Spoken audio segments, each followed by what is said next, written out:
Hey there, welcome to Bread Arrows. Tonight, we've got hours of chilling horror stories combined with soothing rain sounds to help you relax and sleep. Before you drift off, leave a comment below and let us know where you're listening from and what time it is. If these stories give you chills, don't forget to like, share, and subscribe. Get cozy and let the fear take over.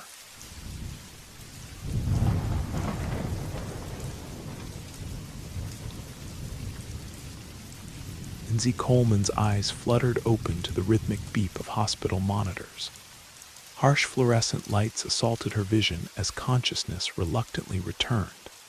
Something was wrong, terribly wrong. Most aggressive case I've seen in 30 years, a male voice murmured just beyond the privacy curtain. Chemical burns progressing to tissue necrosis at an unprecedented rate. And she waited how long before coming in, asked a female voice. Almost 3 days, working through it if you can believe that. Lindsay tried to lift her head, but a wave of dizziness forced her back against the pillow. Something felt off, unbalanced, wrong. With tremendous effort, she raised her left hand to push aside the thin hospital blanket. Where her right arm should have been lay only a heavily bandaged stump ending just below her shoulder. A strangled sound escaped her lips as darkness crowded the edges of her vision. Mrs. Coleman, a doctor in a white coat, appeared at her bedside, concern etched in the lines around her eyes. "You're lucky to be alive." 3 days earlier, she'd noticed nothing more than a small chemical burn on her palm while working the night shift at Pacific Grove Cannery.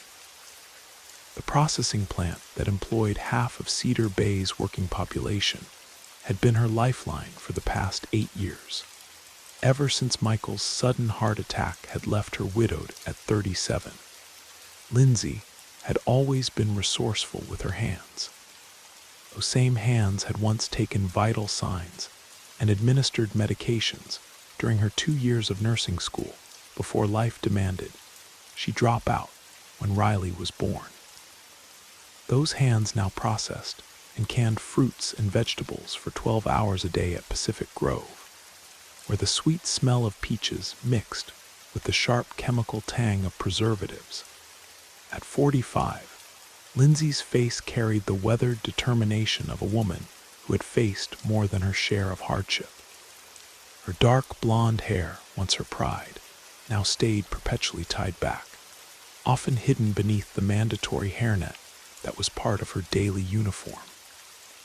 The fine lines around her green eyes deepened when she smiled, something her coworkers noted happened less frequently these days. The pre-dawn light had barely broken over the Oregon coast as Lindsay measured out Betty's morning medications into the labeled pill organizer. Her mother-in-law's dementia had worsened over the past year, another weight on Lindsay's already burdened shoulders. Betty had once been a pillar of the community, a retired librarian who knew everyone in Cedar Bay. Now she sometimes forgot her own name. "Mom, have you seen my calculator?" Riley called from upstairs. At 16, Lindsay's daughter was her spitting image, except for her late father's height and analytical mind. Her advanced placement courses had been a constant source of pride, each achievement another step toward the college scholarship that would break their cycle of financial struggle. "Check your backpack, sweetheart." "The front pocket," Lindsay replied, her voice carrying the endless patience of a woman accustomed to holding everything together. The wall calendar in the kitchen told the story of their lives in scribbled notations. Riley's college interview on Thursday, Betty's doctor appointment next Monday, and the red circle marking the mortgage payment due date. Beside it hung a faded photograph of Michael in his white coat, taken on his first day as a resident, before the heart attack that changed everything. Cedar Bay had once thrived as an agricultural hub, with Pacific Grove operating as a family business that treated workers like extended family. The corporate takeover 5 years ago had changed everything. Safety measures became efficiency improvements.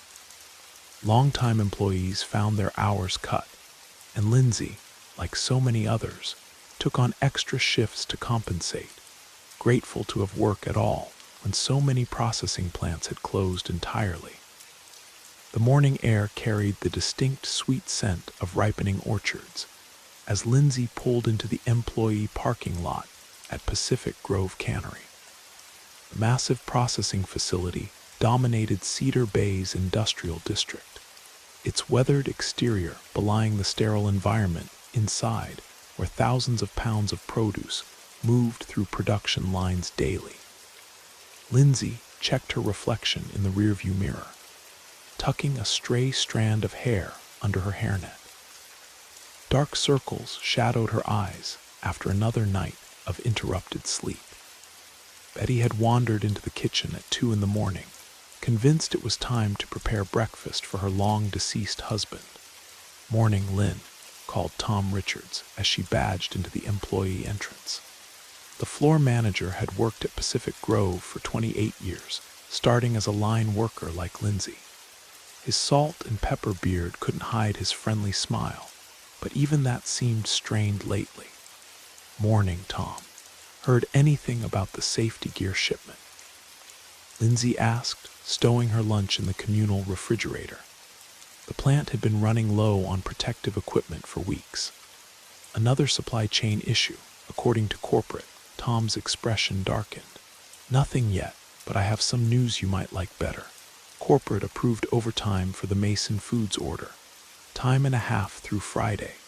Lindsay's heart lifted. Time and a half meant Riley's SAT prep books could be purchased without dipping into the mortgage money. "I'll take all the hours I can get," she said. The processing floor hummed with activity as workers took their stations. The overnight cleaning crew had left everything gleaming, the stainless steel surfaces reflecting the harsh industrial lighting. The familiar fruity smell mixed with chemical preservatives as the first deliveries of the day arrived. Crates of peaches, tomatoes, and green beans harvested from local farms. "Attention, everyone," Tom's voice came over the PA system. "We have a production bonus opportunity this week. For every team that exceeds quota by 15%, there's a $300 bonus to split. Let's make it happen, people." A murmur of excitement rippled through the room. For most workers, a bonus of any size was cause for celebration in Cedar Bay's struggling economy. Lindsay took her position at Processing Station 7, where she would spend the day preparing vegetables for canning. She reached for her gloves from the communal box, only to find it nearly empty. "Here, take mine," Lindsay offered to Maria, a single mother of 2 who had started at the plant just 4 months ago. "I've been doing this long enough to be careful." "You sure?" Maria asked, relief evident in her voice. "My hands got so raw last week from the chemicals, I could barely hold my youngest." "Positive," Lindsay assured her, though Michael's voice echoed in her memory, his frequent lectures about workplace safety protocols and chemical exposure. As a doctor, he'd always worried about her exposure to industrial chemicals at the plant. As a widow, she no longer had the luxury of such concerns. The morning passed in a blur of repetitive motion as Lindsay's practiced hands moved through hundreds of tomatoes. The chemical bath where she worked kept the vegetables sanitized while she processed them. The caustic solution numbed her fingers despite years of acclimatization. It happened just before lunch, a small, seemingly insignificant injury. While opening a new container of processing chemicals, the industrial-grade cleaning solution splashed across her right palm.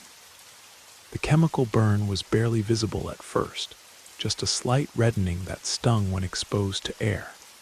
"Need the first aid kit, Coleman," called Janet from quality control, noticing her pause. Lindsay shook her head. "It's nothing. Just a splash." She rinsed her hand in the processing station's water supply and continued working. The cold temporarily numbed the sting. By afternoon, The production floor had kicked into high gear. The promise of bonuses drove everyone to move faster than usual, safety protocols becoming secondary to speed. Lindsay's station processed nearly double their normal volume. Her hands constantly submerged in chemical solutions as she worked. Occasionally, her burned palm stung when exposed to the processing chemicals, but she pushed through the discomfort. Riley's college interview loomed just days away, and every extra dollar mattered.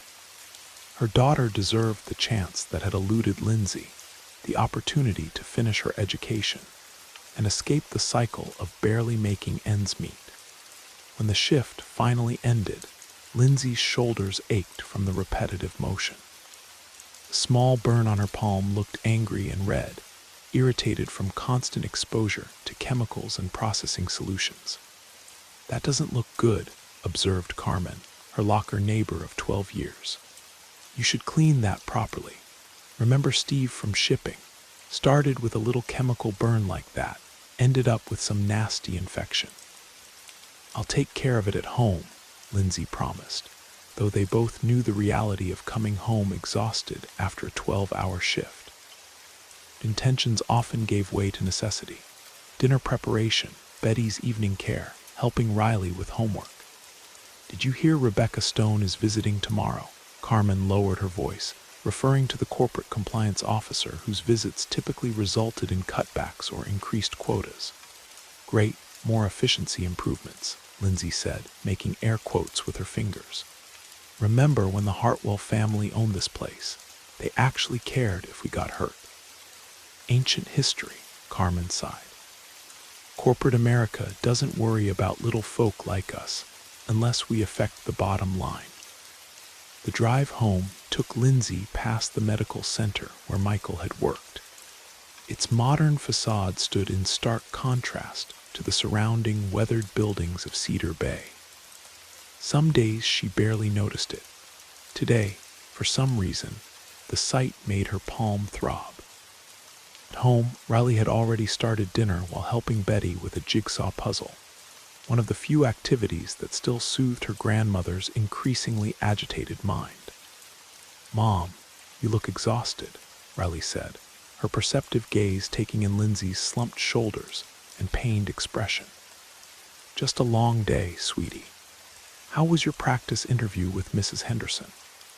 Riley launched into an explanation of her mock college interview as Lindsay washed up in the kitchen sink.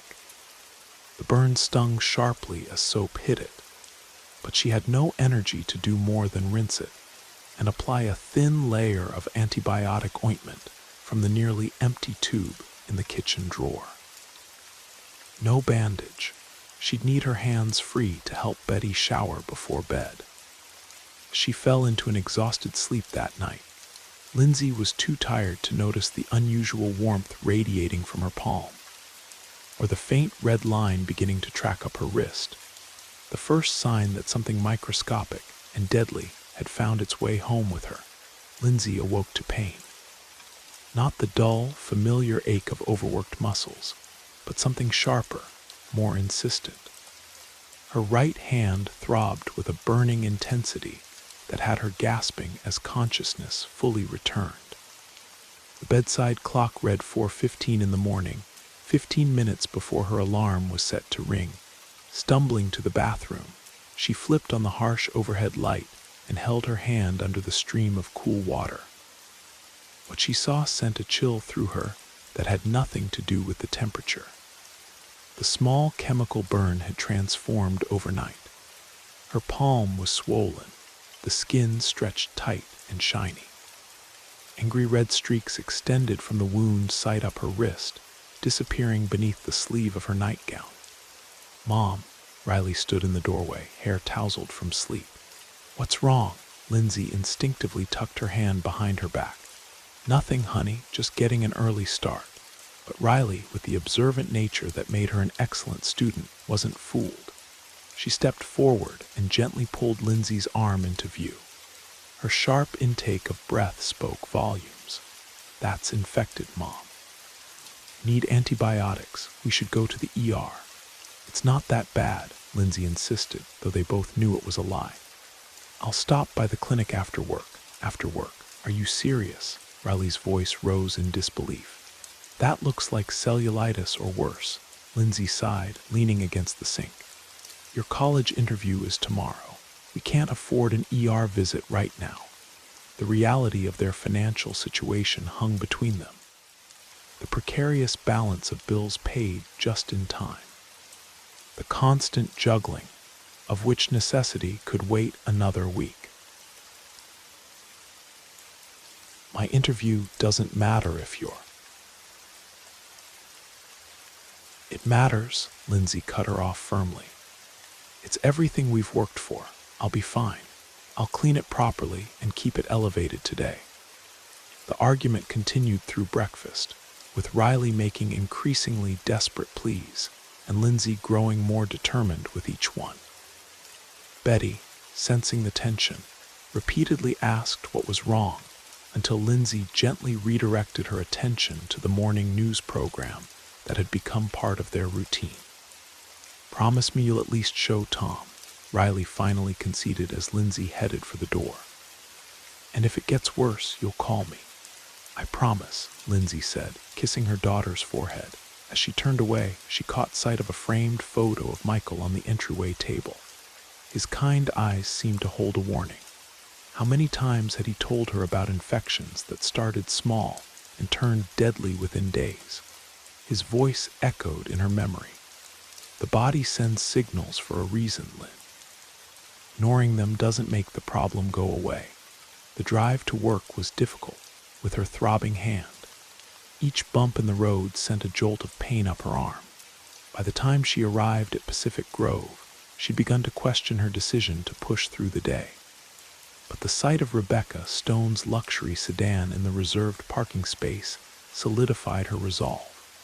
Corporate visits often meant scrutiny of attendance records and productivity. She couldn't risk becoming a statistic on someone's spreadsheet. Morning meeting was tense as Rebecca, a polished woman in her 50s with a perpetual expression of mild disappointment, announced new optimization targets. Our competitors in Mexico can process twice the volume at half the labor cost, she explained to the assembled workers. Headquarters expects Cedar Bay to demonstrate its continued viability in this challenging market. The subtext was clear to everyone present. Prove your worth or we'll close the facility. By mid-morning, Lindsay could no longer hide her condition. The swelling had increased dramatically, and she found herself unable to fully close her fingers. The pain had become a constant, screaming presence that made it difficult to concentrate on anything else. Worse, an unusual odor had begun emanating from the burn, a sickly sweet smell with undertones of decay. Jesus, Lindsay, Carmen gasped when she spotted her friend's hand during their break. That's not normal. You need a doctor, not more time in the chemical baths. I know, Lindsay admitted, her earlier stubbornness giving way to genuine concern. But Rebecca... Screw Rebecca, Carmen interrupted. This isn't about missing a shift. Something's seriously wrong. As they spoke, Janet approached with an odd expression. Hey, you're not the only one, she said, rolling up her sleeve to reveal a smaller but similar red streak tracking up from a burn on her forearm. Started yesterday, burns like hell. Before Lindsay could respond, Tom appeared at her station, clipboard in hand. His professional demeanor dropped the instant he saw her condition. Why are you even here? He demanded, taking in the swollen hand and the obvious pain in her expression. This needs medical attention immediately. I can't afford to miss the shift, Lindsay explained, lowering her voice as Rebecca passed by on her inspection tour. Riley's interview. Riley would want her mother alive and well more than anything, Tom said firmly. And this isn't just about you anymore. Janet just showed me her arm, and Carlos called out sick with something that sounds similar. Something's wrong here. A memory surfaced in Lindsay's mind. Michael discussing a case from his residency. a farm worker with a seemingly minor chemical burn that rapidly progressed to a life-threatening infection. Industrial chemicals, he'd explained. Some of them can cause severe tissue reactions. One particular combination can cause tissue death within hours. As if confirming her thoughts, Tom continued, "I'm calling the clinic, and I'm documenting this as a workplace injury. The company insurance should cover. Is there a problem?" Rebecca Stone's crisp voice cut through their conversation. Her gaze traveled from Tom's concerned face to Lindsay's swollen hand, her expression hardening. "Mrs. Coleman, proper protective equipment usage is mandatory on the processing floor." "We're out of gloves in her size," Tom interjected. "Have been for 3 weeks. It's on the supply request I've submitted 5 times. Rebecca's mouth tightened. "Regardless, we can't have visibly ill employees handling food products. Mrs. Coleman, please clock out and seek medical attention. We'll discuss proper protocols upon your return." The dismissive tone made it clear that Rebecca saw this as an employee failure rather than a corporate responsibility. As Lindsay gathered her belongings from her locker, she overheard Rebecca speaking to Tom. "This kind of infection risk is exactly why we have safety protocols. Document this as a violation of procedure, not a workplace injury. The distinction matters for our insurance premiums." By the time Lindsay reached her car, the pain had become nearly unbearable. The red streaks now extended past her wrist and continued up her forearm. Her fingers had swollen to the point where they resembled sausages, and the skin had taken on a frightening purplish hue around the original burn. She fumbled with her phone, intending to call the clinic, when it rang in her hand. School's number flashed on the screen. "Mrs. Coleman, this is Principal Martinez. I'm afraid there's been an incident with Betty. She wandered away from your house and was found at the elementary school playground. Riley's been called out of class. You'll need to come right away." Lindsay closed her eyes, fighting back tears of pain and frustration. "I'll be right there." Somehow she managed to drive to the school, each movement of the steering wheel sending fresh waves of agony through her arm. She found Betty sitting in the principal's office, looking confused but unharmed, while Riley knelt beside her grandmother's chair, speaking soothingly. "Mom," Riley gasped when she saw Lindsay's appearance. The color drained from her face.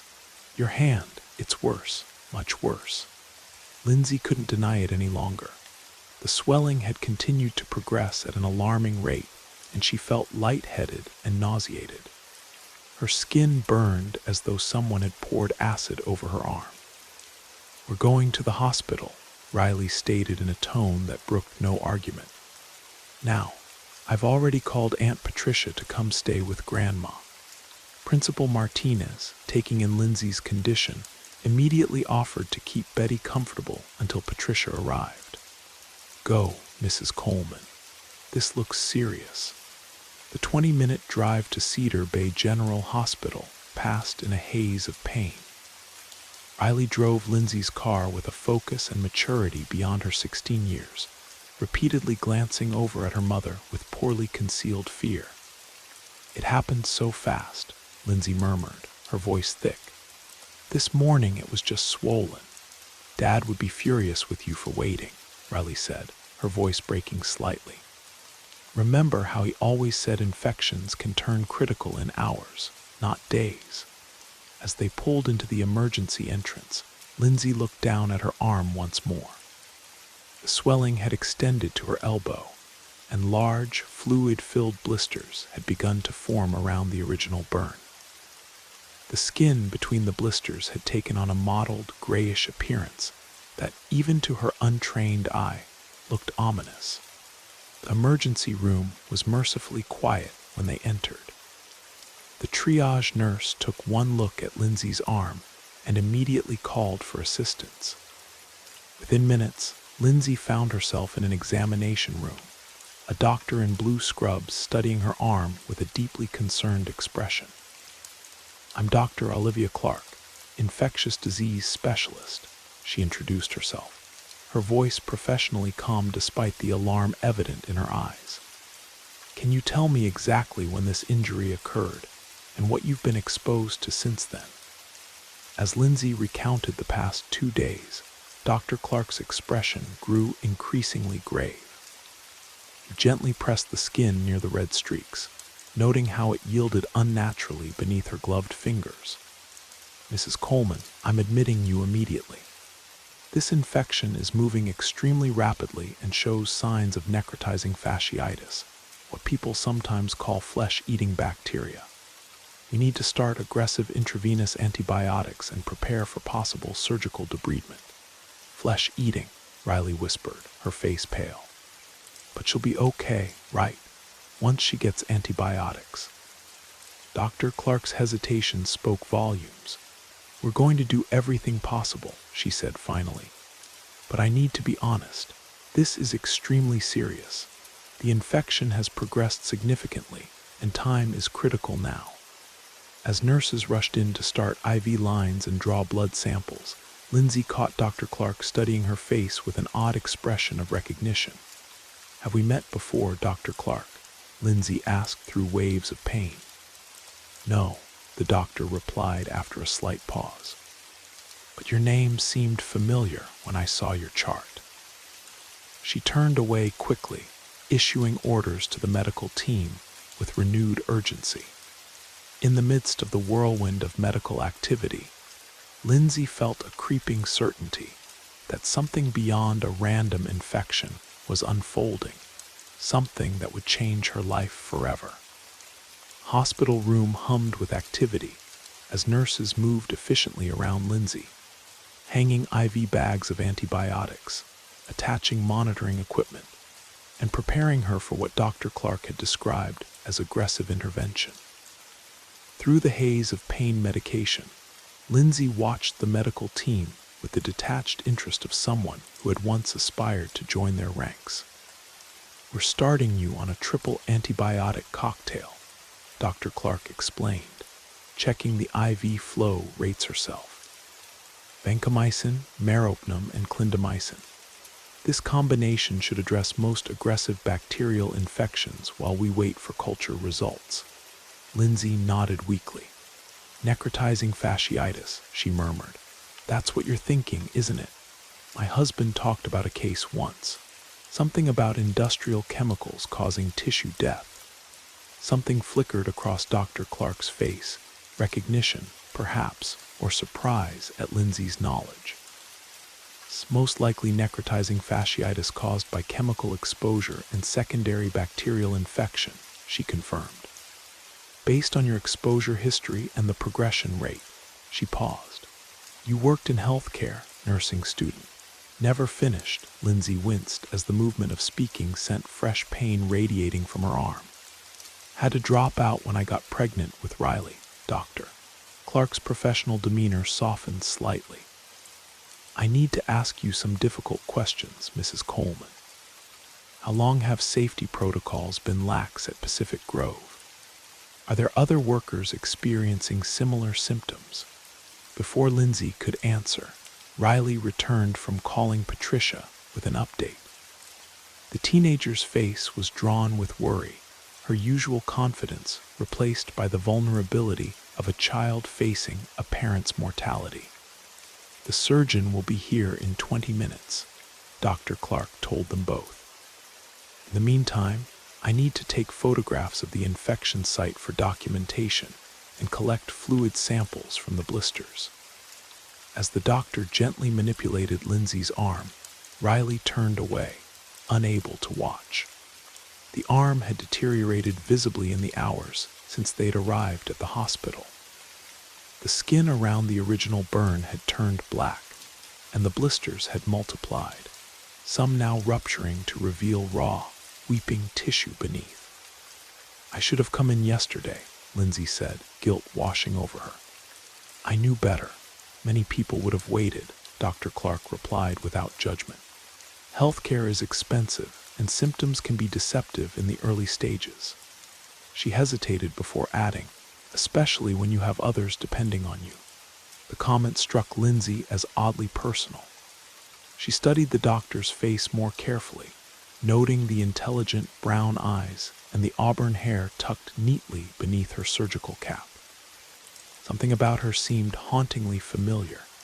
A nurse interrupted her thoughts, arriving with admission paperwork and insurance forms. Lindsay's heart sank as she contemplated the financial impact of what was unfolding. Even with employee insurance, the deductible would wipe out the small emergency fund she'd been building toward Riley's college expenses. "Mom, stop worrying about money," Riley said, reading her expression. "We'll figure it out." "Your college interview is tomorrow," Lindsay remembered suddenly. "You can't miss it.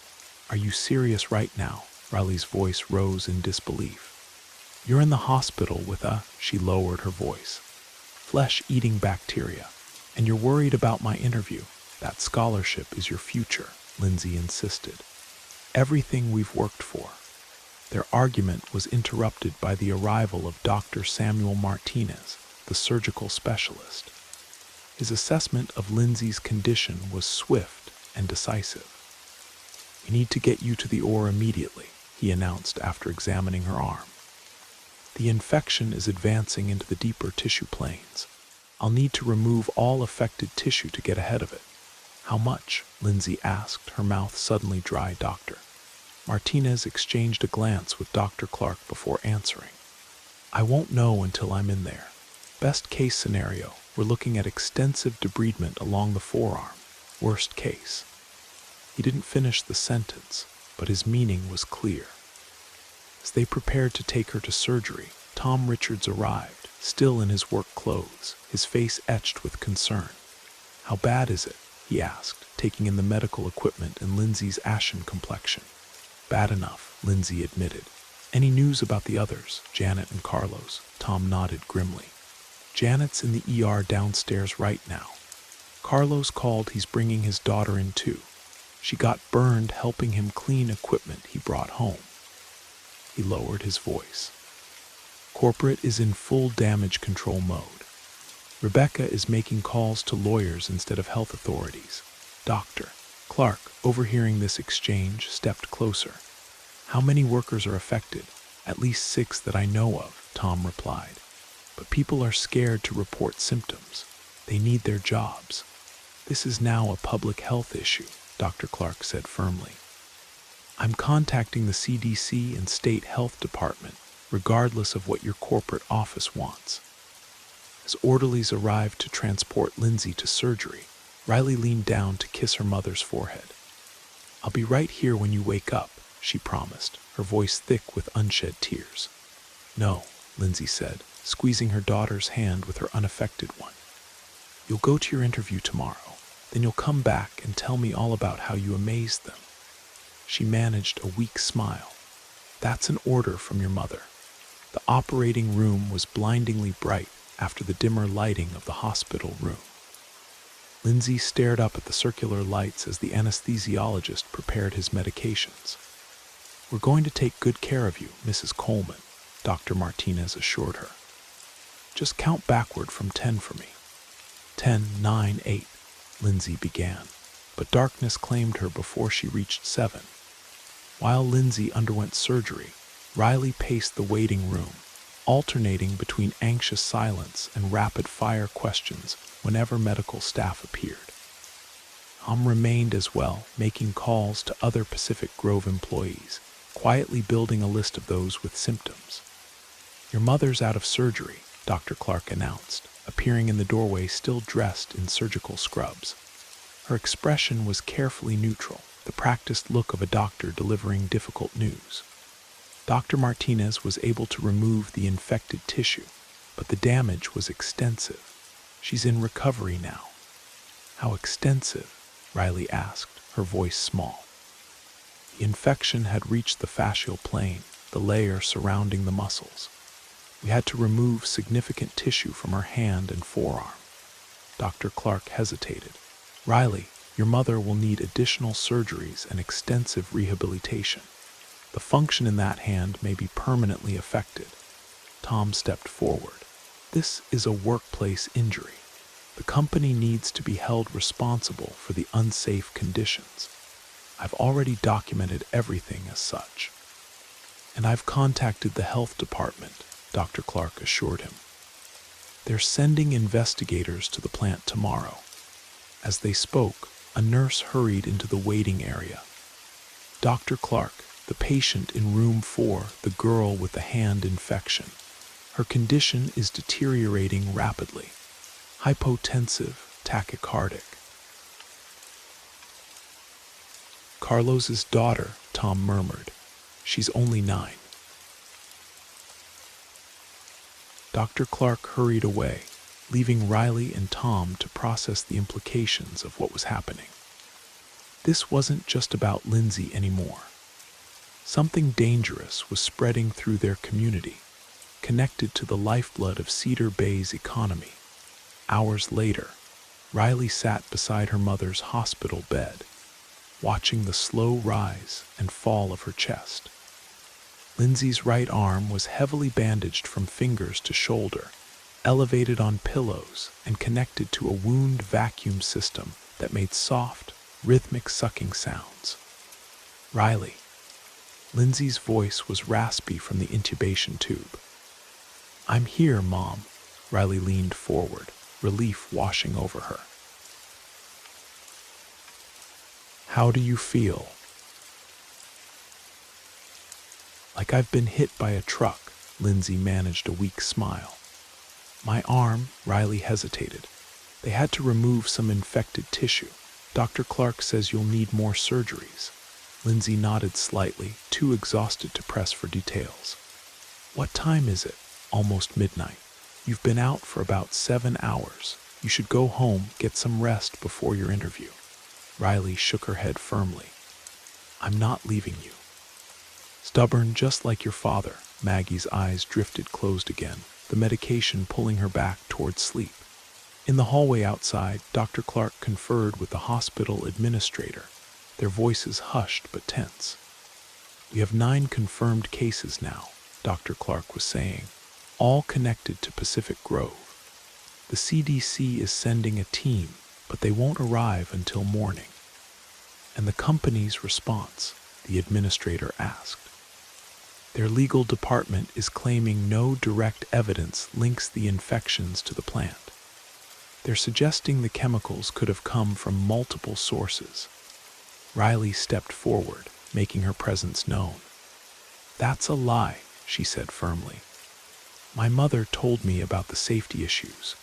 They've been cutting corners for months, inadequate protective equipment, rushed cleaning protocols.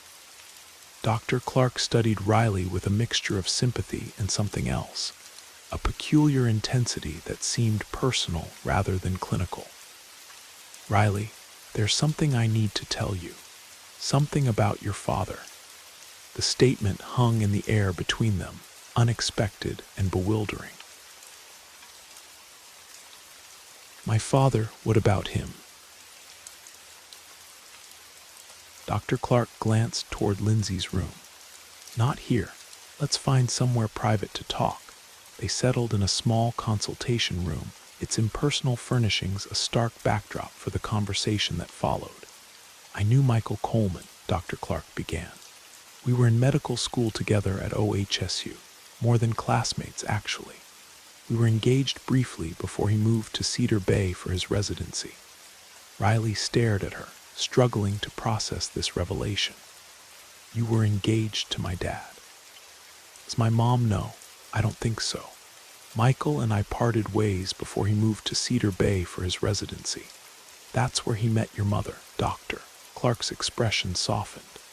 I recognized your mother's name immediately, but I didn't say anything because it wasn't relevant to her care. Why tell me now then? Riley asked, confusion giving way to suspicion.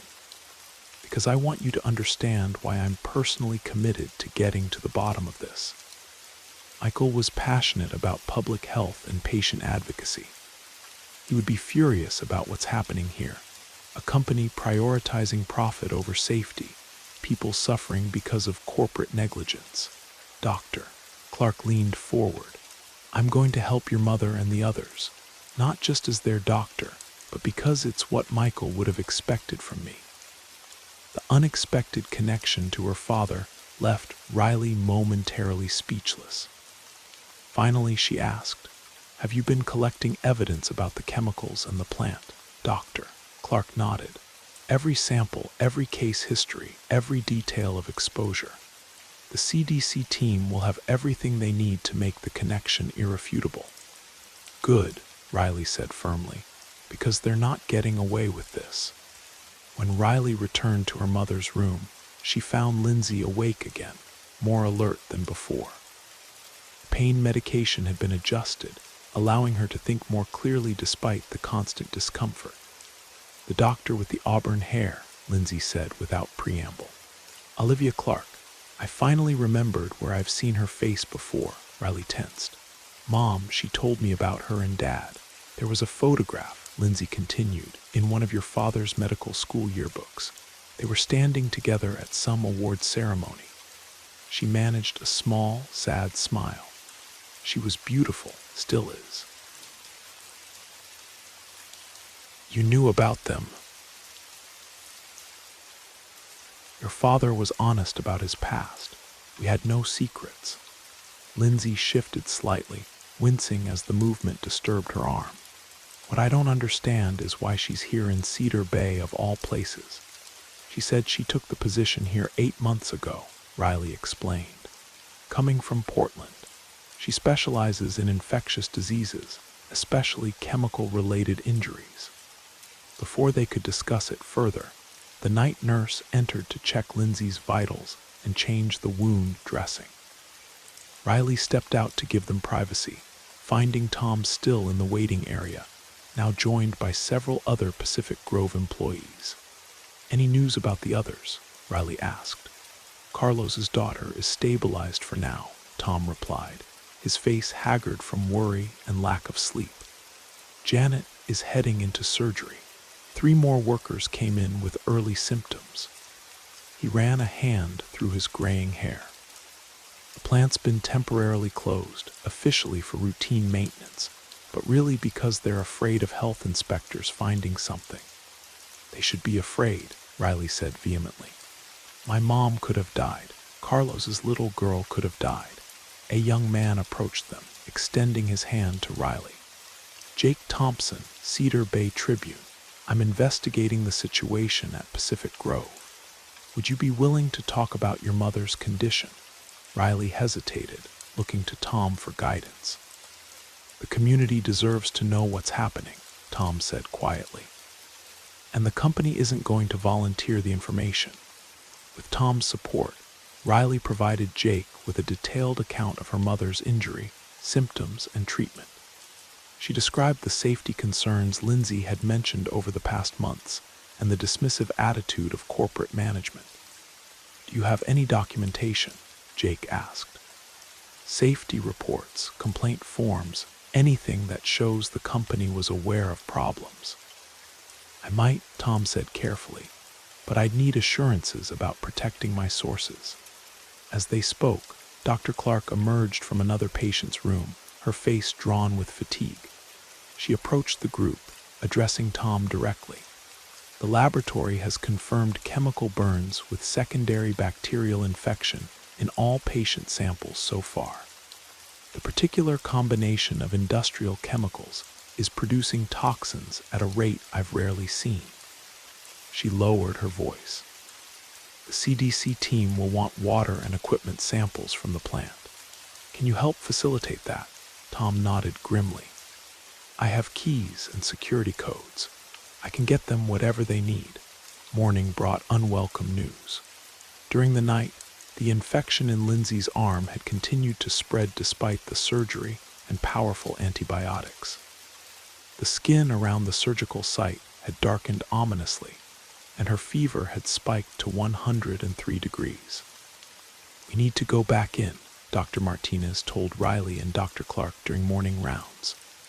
"The bacterial load is overwhelming the antibiotics. We need to remove more tissue." "How much more?" Riley asked, dreading the answer, "Doctor." Martinez's expression was grim. "Potentially a significant portion of the forearm. We won't know until we're in there." We're also seeing similar progression in 4 other patients, Dr. Clark added. This chemical combination seems particularly resistant to standard treatments. As preparations for Lindsay's second surgery began, Rebecca Stone arrived at the hospital, accompanied by a man in an expensive suit whom she introduced as Gregory Phillips, legal counsel for Pacific Grove's parent company. "We're deeply concerned about Mrs. Coleman's condition," Rebecca began, her voice smooth with practiced sympathy. "The company would like to offer immediate assistance with medical expenses as a goodwill gesture, without any admission of liability, of course." Riley stared at them incredulously. "A goodwill gesture? My mother might lose her arm because of your negligence, and you're here with a checkbook and a liability waiver." "We understand this is a difficult time," the lawyer interjected, "which is why we're prepared to be generous. $50,000 to cover immediate expenses. No questions asked." He slid a document across the small table. "We just need a signature acknowledging receipt of funds and agreeing to confidentiality regarding the circumstances." Dr. Clark, who had been silently observing, stepped forward. "As Mrs. Coleman's physician, I'm advising against signing anything in her current condition. And as a mandatory reporter of public health threats, I should inform you that all case details have already been provided to state and federal authorities." Rebecca's practiced smile faltered.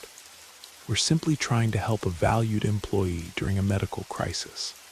The company denies any connection between Mrs. Coleman's condition and her workplace." "Save it for the press conference," Riley said coldly. "My mother taught me never to sign anything without reading the fine print. And right now, all my attention is focused on whether she'll keep her arm, not on your damage control efforts." After Rebecca and the lawyer departed, Dr. Clark placed a supportive hand on Riley's shoulder. "You handled that perfectly. They're scared, and they should be." As Lindsay was wheeled towards surgery for the second time, Riley finally allowed herself a moment of breakdown. Alone in the empty hospital room, she sobbed for her mother, for the college interview she would miss, for the unfairness of a system that forced people to choose between safety and survival. A soft knock interrupted her tears. Tom stood in the doorway, holding a manila envelope and wearing an expression of grim determination. "I've been keeping records," he said, closing the door behind him. "Safety reports that were filed but never addressed. Maintenance logs showing when cleaning chemicals were diluted to cut costs. Email exchanges where I warned about contamination risks." He placed the envelope on the bedside table. "Your mother's not the only victim here, and it's time someone was held accountable." As Riley reached for the envelope, her phone chimed with a message. It was from the college admissions office, inquiring about her absence from the scheduled interview. In that moment, staring at the notification while surrounded by evidence of corporate negligence and her mother fighting for her life, Riley made a decision that would alter the course of many lives, including her own. She took a deep breath and began to type. The surgical waiting room had become Riley's second home. Its institutional furniture and muted television provided a familiar backdrop to her vigil. This time, the operation had stretched past 4 hours, and the periodic updates from surgical nurses had grown increasingly terse. "Still working" was all the last one had offered before hurrying back through the swinging doors. Jake Thompson from the Cedar Bay Tribune sat beside her, his reporter's notebook open but untouched for the past hour. He'd arrived to interview other affected families, but had stayed when he saw Riley sitting alone. "You should eat something," he suggested, offering half of an untouched sandwich from the cafeteria. "Keeping up your strength isn't just an empty phrase." Riley shook her head. "I can't, not until I know." The surgical doors swung open, and both Dr. Clark and Dr. Martinez emerged, still in their scrubs. The grim set of their faces told Riley everything before they spoke a word. The infection has progressed significantly despite our best efforts, Dr. Martinez began, his voice gentle but direct. We've removed all visibly affected tissue, but the bacteria has invaded deeper than we anticipated. The laboratory results confirm our fears, Dr. Clark added. This chemical combination is particularly virulent and is showing resistance to our standard antibiotic protocols. Riley stood, her legs unsteady beneath her. What does that mean for my mom? In plain English, please. The doctors exchanged a glance before Dr. Martinez continued. The infection has compromised much of the muscle and connective tissue in your mother's forearm. We've placed additional wound vacuum systems, but he hesitated. But what? Riley demanded. If the infection continues to spread, amputation may become our only option to save her life, Dr. Clark finished quietly. I'm so sorry, Riley. The words hit like a physical blow. Riley sank back into her chair, struggling to process their meaning. Amputation? You mean she could lose her arm? We're not there yet, Dr. Clark assured her quickly. We're adjusting her antibiotic regimen and consulting with specialists at Oregon Health and Science University. But you need to be prepared for that possibility. Jake had stopped writing, his journalistic detachment momentarily forgot. How many other patients are facing similar prognosis? He asked. Patient confidentiality prevents me from discussing specific cases, Dr. Clark replied automatically, then softened. But I can tell you that of the 14 confirmed cases connected to Pacific Grove, 9 have required surgical intervention. Your mother's case is among the most severe, but she's not alone in this fight. As the doctors departed to check on other patients, Riley turned to Jake. You need to get this story out today, not next week. People need to know what's happening. I'm working on it, Jake assured her. My editors already cleared the front page, but the company's lawyers are pushing back hard, threatening legal action if we publish without conclusive evidence linking the infections to the plant. Riley reached for the manila envelope Tom had given her. Would internal company documents qualify as evidence? Safety reports, maintenance logs, emails warning about contamination risks. Jake's eyes widened as she handed him the envelope. This could break the case wide open, but Tom could lose his job or worse if the company traces these back to him. He knows the risks, Riley said firmly. He said it's what my dad would have done. As Jake left to review the documents, Riley finally gained permission to see her mother in recovery. The sight that greeted her was worse than she had imagined. Lindsay lay pale against the white sheets, multiple IV lines snaking from both arms. Her right arm, now heavily bandaged from fingertips to shoulder, was suspended in a specialized support system. The wound vacuum emitted a soft, rhythmic sound that seemed to echo the beeping monitors. Mom, Riley whispered, taking a seat beside the bed. Lindsay's eyes fluttered open, clouded with medication but still alert enough to recognize her daughter. How bad? She asked, her voice barely audible. Riley considered lying, offering false reassurance. But something in her mother's gaze demanded honesty. Pretty bad. The infection is spreading faster than they expected. They're trying different antibiotics. Lindsay nodded slightly, seeming unsurprised. And if those don't work, let's not get ahead of ourselves, Riley evaded, reaching for her mother's unaffected hand. Riley. The single word carried a lifetime of maternal authority. Tell me. Amputation might become necessary, Riley admitted, tears welling in her eyes. But Dr. Clark says we're not there yet. Lindsay closed her eyes briefly, absorbing this information. When she opened them again, there was a clarity that cut through the medication haze.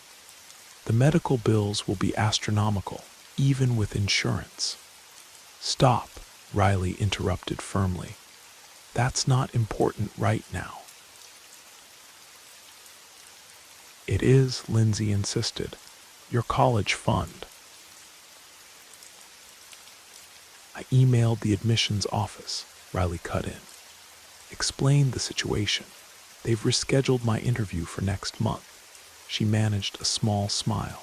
Turns out having your mother in the hospital with a rare bacterial infection earns you some leeway. A nurse entered to check Lindsay's vital signs and adjust her medication. Your temperature's up again, she noted with a frown. I'm going to page Dr. Clark.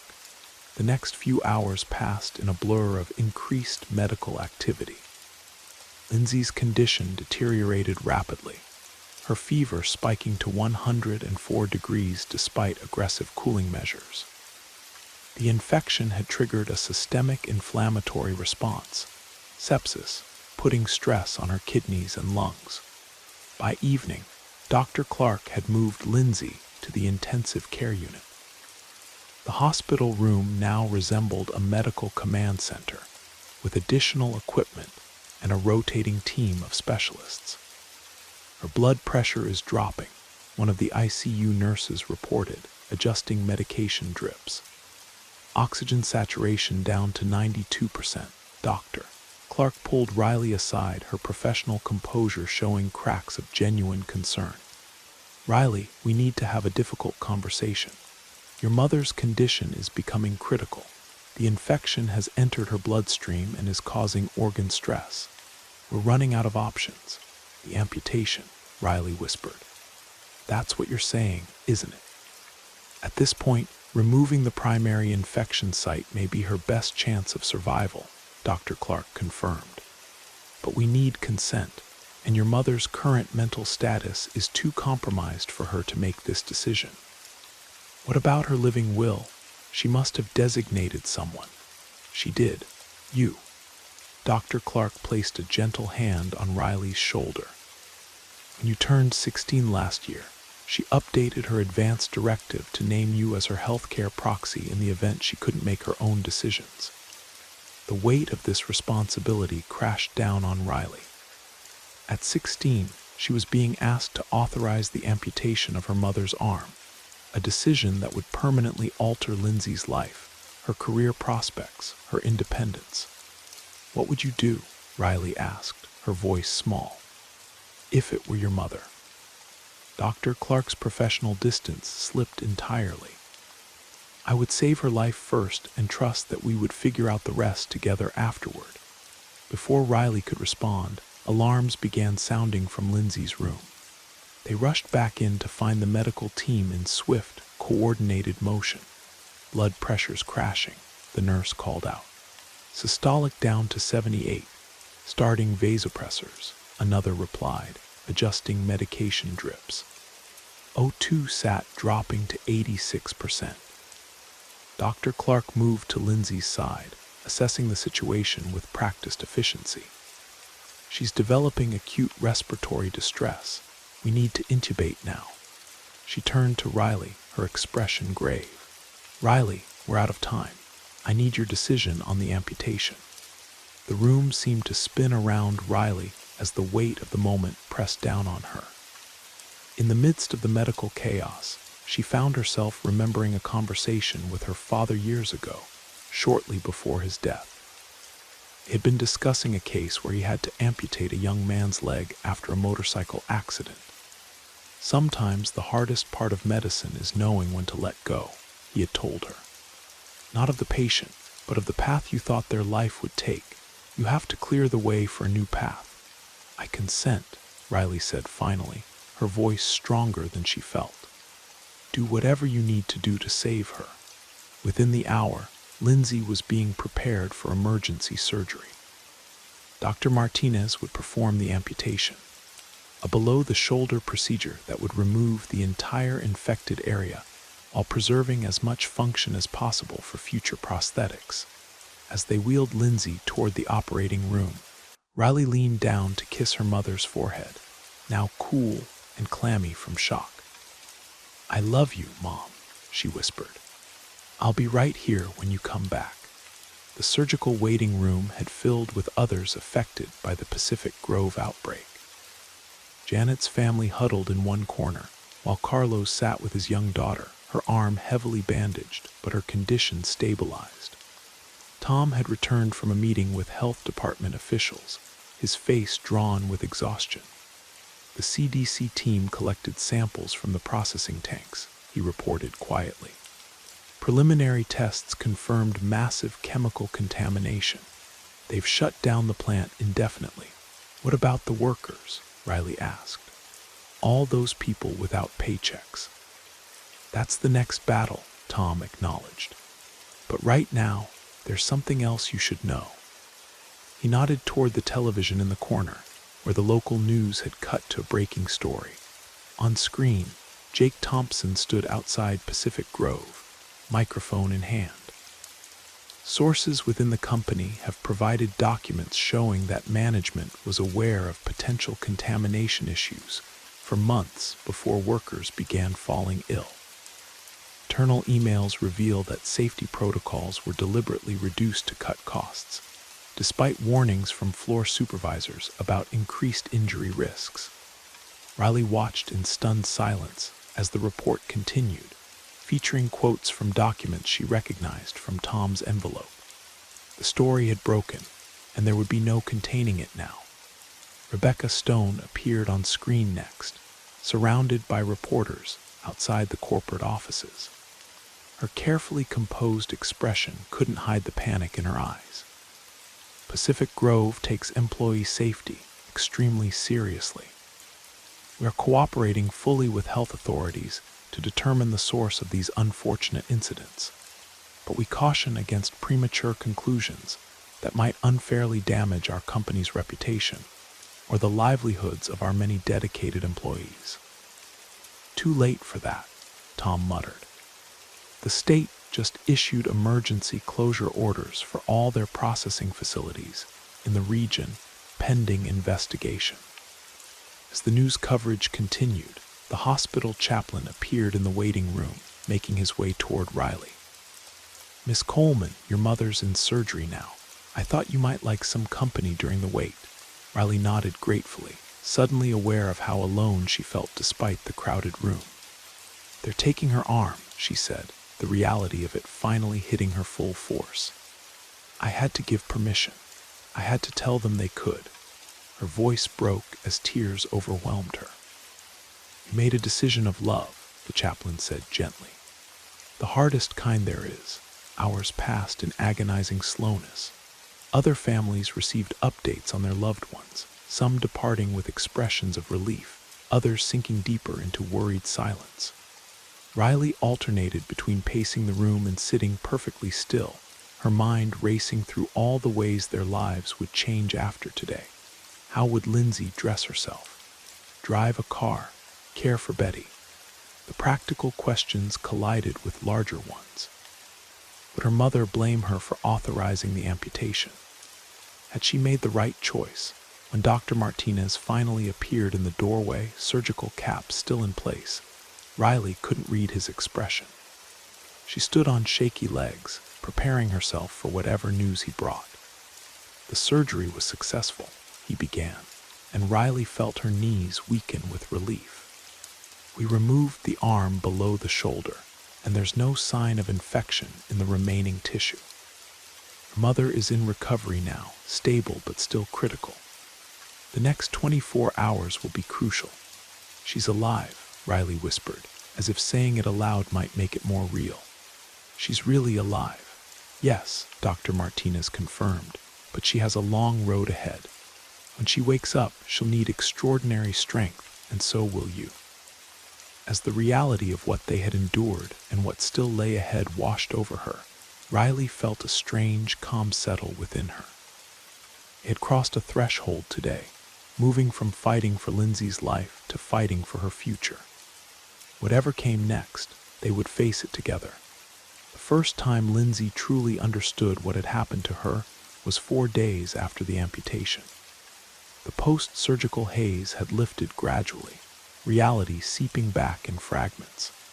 The persistent ache where her arm should be, the phantom sensations of fingers she no longer possessed, the hushed conversations that stopped whenever she opened her eyes. She had been moved from the ICU to a private room, a courtesy arranged by Dr. Clark that Lindsay knew they couldn't afford.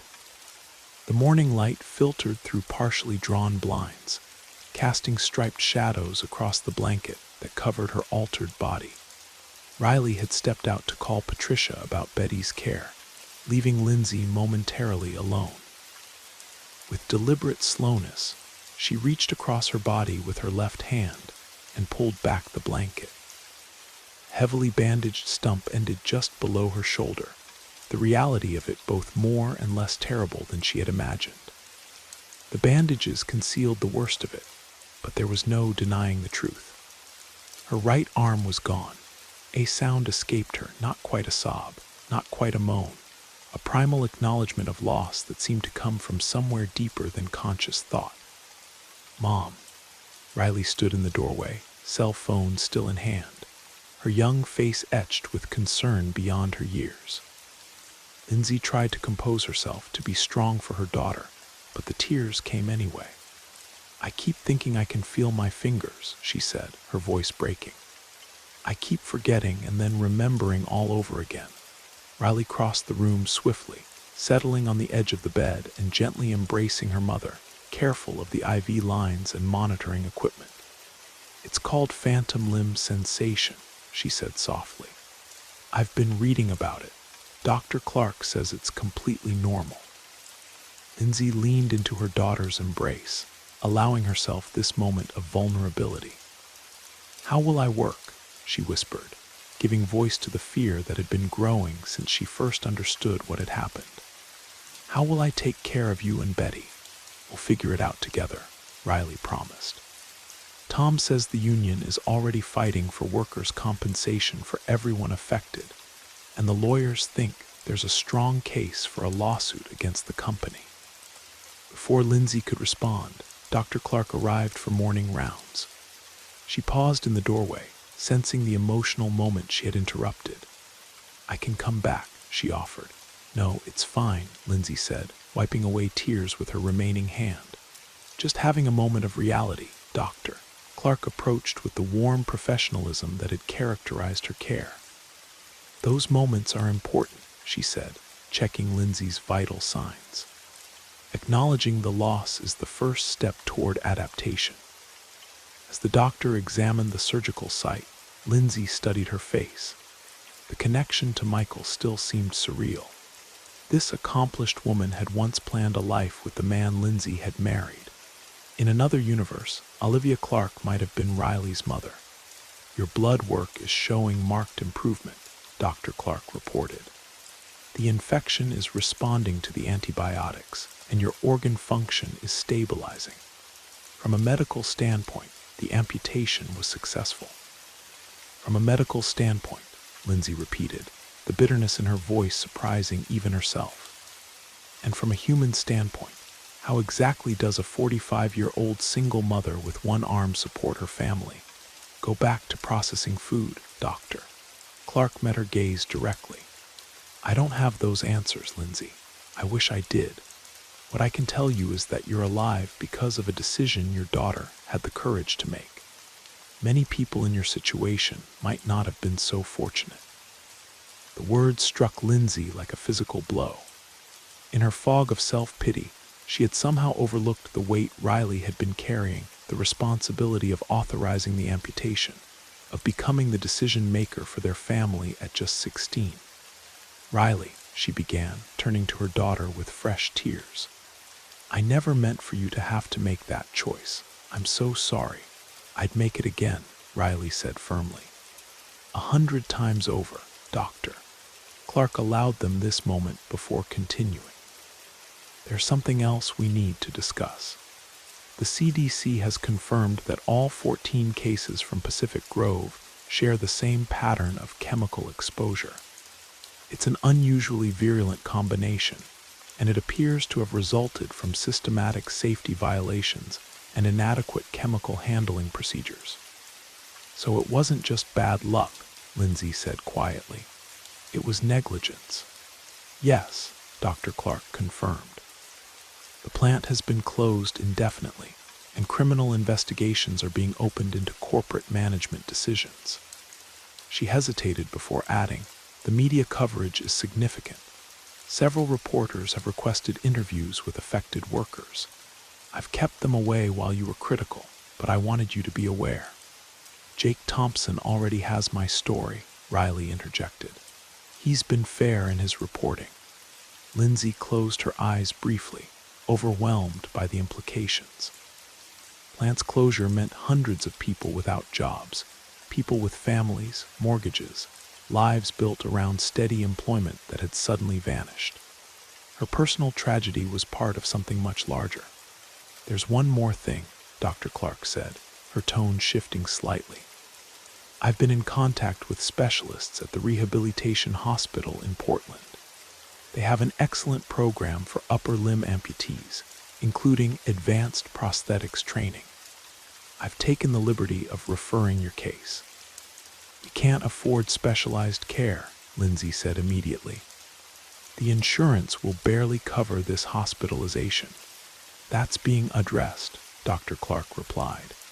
The state's emergency fund for public health incidents will cover rehabilitation costs for all affected workers, and there's something else. She seemed uncharacteristically hesitant. I knew Michael, Lindsay.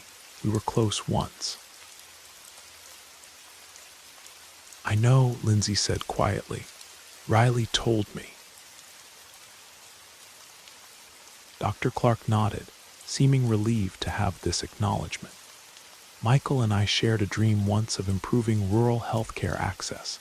He believed that no one should suffer because of where they lived or what they could afford. She straightened, her professional demeanor returning.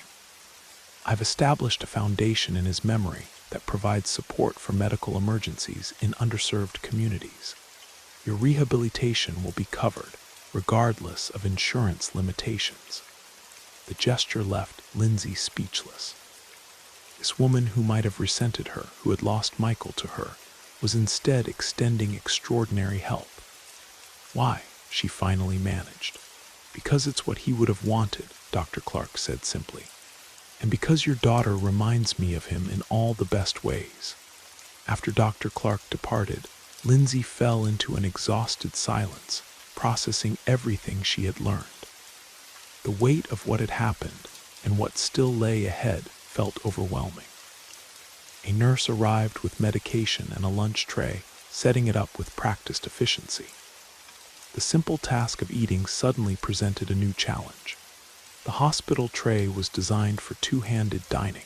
The meat needed cutting. The soup container required stabilizing while removing the lid. Let me help, Riley offered, reaching for the utensils. No, Lindsay said, more sharply than she intended. I need to learn. Her voice softened at Riley's hurt expression. I need to figure this out, sweetheart. Can't cut my meat forever. The simple task became a painful illustration of her new reality. After several frustrated attempts to steady the plate while cutting the chicken, Lindsay put down the fork, tears of frustration welling in her eyes. This is who I am now, she whispered. Helpless, dependent. You're not helpless, Riley insisted. You're learning. There's a difference. The afternoon brought a parade of visitors that left Lindsay emotionally drained. Tom came with updates about the plant investigation and worker relief efforts. Janet stopped by with her son, whose infection had been caught early enough to treat without surgery. Even Principal Martinez came, bringing a card signed by Riley's teachers and classmates.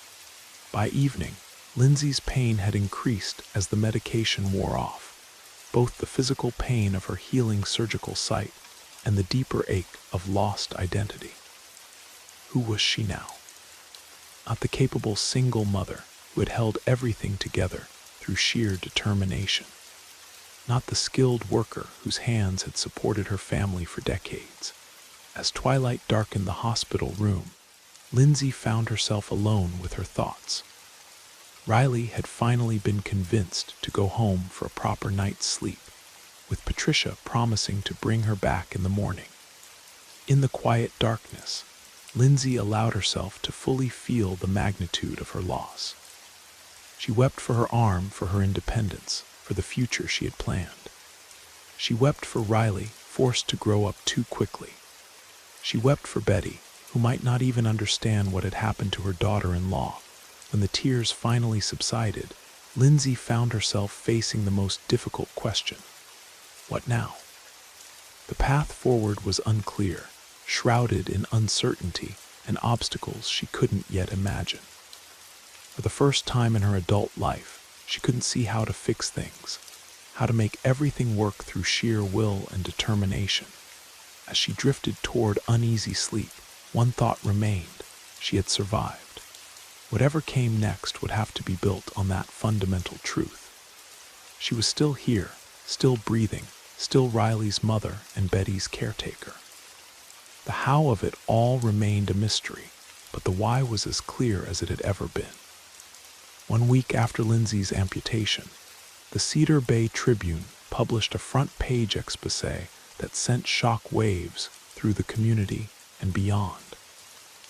Jake Thompson's investigative piece, titled "The Price of Profit: How Corporate Cuts Led to a Public Health Crisis," featured Lindsay's story prominently alongside detailed documentation of safety violations at Pacific Grove. Riley sat at her mother's hospital bedside, reading the article aloud while Lindsay listened with a mixture of vindication and discomfort at having her personal tragedy so publicly displayed. Internal documents obtained by the Tribune revealed that Pacific Grove management received multiple warnings about contaminated processing chemicals as early as February, Riley read. Floor manager Tom Richards filed no fewer than 9 official safety reports documenting equipment failures in the chemical filtration system. These reports were consistently marked addressed in company records, though no actual repairs were completed. Tom risked everything providing those documents, Lindsay murmured. His mortgage is underwater after his wife's cancer treatments last year. He can't afford to lose his job. Keep listening, Riley urged, continuing to read. A statement to the Tribune, Pacific Grove's parent company, Northwest Food Enterprises, denied any wrongdoing. The safety of our workers and the quality of our products have always been our highest priorities. We are cooperating fully with investigators to determine how this unfortunate situation occurred, and we look forward to resuming operations once appropriate measures have been implemented. Riley looked up from the paper, her expression hardening. Unfortunate situation. That's what they're calling it. Before Lindsay could respond, Dr. Clark appeared in the doorway, accompanied by a tall man in a tailored suit whom Lindsay didn't recognize. Lindsay, Riley, Dr. Clark began. This is James Harrison from the State Attorney General's office. He'd like to speak with you about the Pacific Grove situation. The official approached with a somber expression. Mrs. Coleman, first let me say how sorry I am for what you've endured. I've been assigned to lead the state's investigation into potential criminal negligence at Pacific Grove. Criminal, Lindsay repeated, the word hanging in the air between them. Yes, Harrison confirmed. Based on the evidence we've gathered, including the documents published by the Tribune and testimony from other employees, we're pursuing criminal charges against several company executives, including Rebecca Stone and the plant's safety compliance officer. Riley sat forward eagerly. So they'll actually face consequences. That's our intention, Harrison nodded. But we need victims willing to testify about their experiences and the impact of their injuries. Mrs. Coleman, your case is particularly compelling given the severity of your outcome. The prospect of testifying, of reliving the trauma in a courtroom full of strangers, sent a wave of anxiety through Lindsay. Yet beneath the fear lay a spark of something else, purpose. I'll do whatever's needed, she said finally. But I'm not the only one affected. There are families who have lost income, children who have been traumatized. What happens to them? That's actually the other reason for my visit, Harrison explained. The state is establishing a victim compensation fund, but there's also a class action lawsuit being organized by a firm specializing in corporate negligence cases. They've asked to meet with you as a potential lead plaintiff. After Harrison departed, Dr. Clark remained, studying Lindsay with clinical interest. How are you processing all this emotionally, I mean? Lindsay considered the question carefully. I'm angry, she admitted. Not just about my arm, but about the system that made this possible. Companies cutting corners, regulators looking the other way, workers afraid to speak up for fear of losing their jobs. She shook her head. Michael used to talk about how public health was always political, about how the most vulnerable people bear the cost of other people's choices. Dr. Clark smiled faintly. That sounds exactly like him. He never could separate medicine from justice. She hesitated before adding, there's something else you should know. We've been tracking the other cases connected to Pacific Grove, and some concerning patterns have emerged.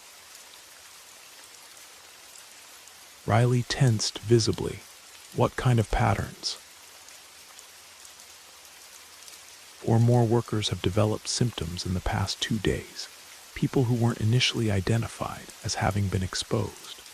Dr. Clark's expression grew grave. And we've discovered that the contamination may be more widespread than originally thought. The CDC has identified the same chemical combination in other food processing facilities along the coast, all owned by Northwest Food Enterprises. So this isn't just about our plant, Lindsay realized. It's systematic. Exactly. And there's more. Dr. Clark lowered her voice.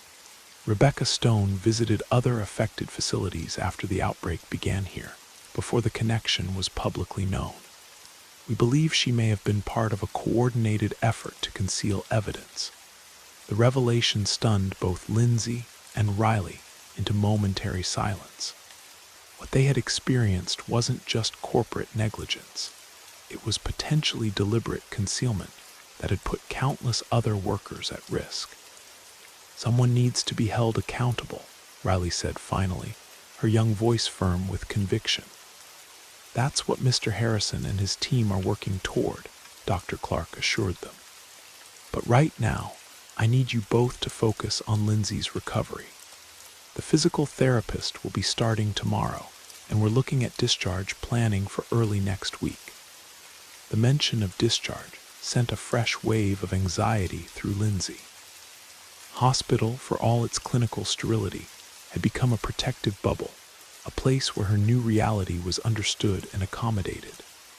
The thought of returning home to a house filled with two-handed tasks and memories of her former capability was terrifying. I'm not ready, she whispered, voicing the fear aloud for the first time. I don't know how to be this person outside these walls. Dr.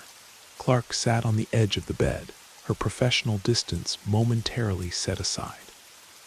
No one ever feels ready, Lindsay, but you won't be doing it alone.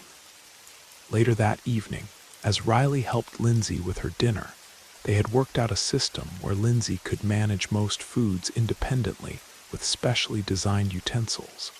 A nurse brought in a small television and DVD player.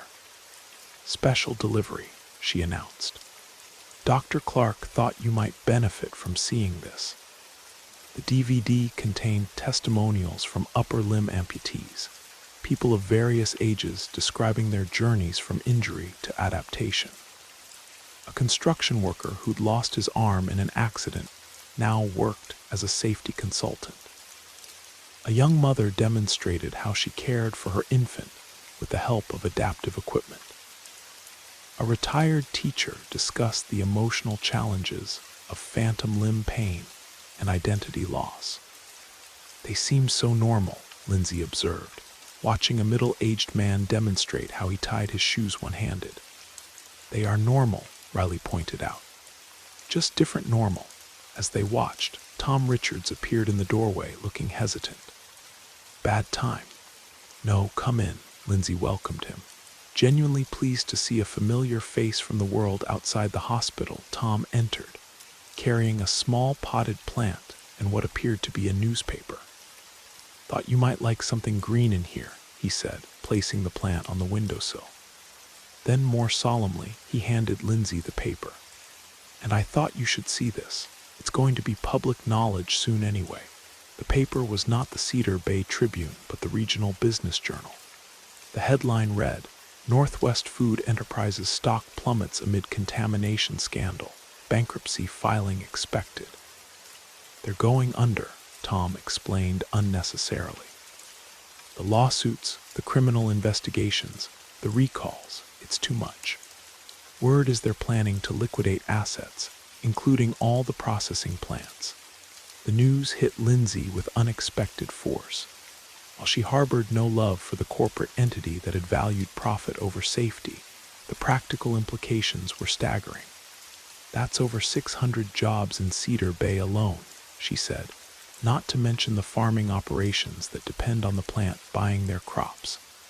Tom nodded grimly. "The economic impact will be significant, but there's something else." He lowered his voice despite the privacy of the hospital room.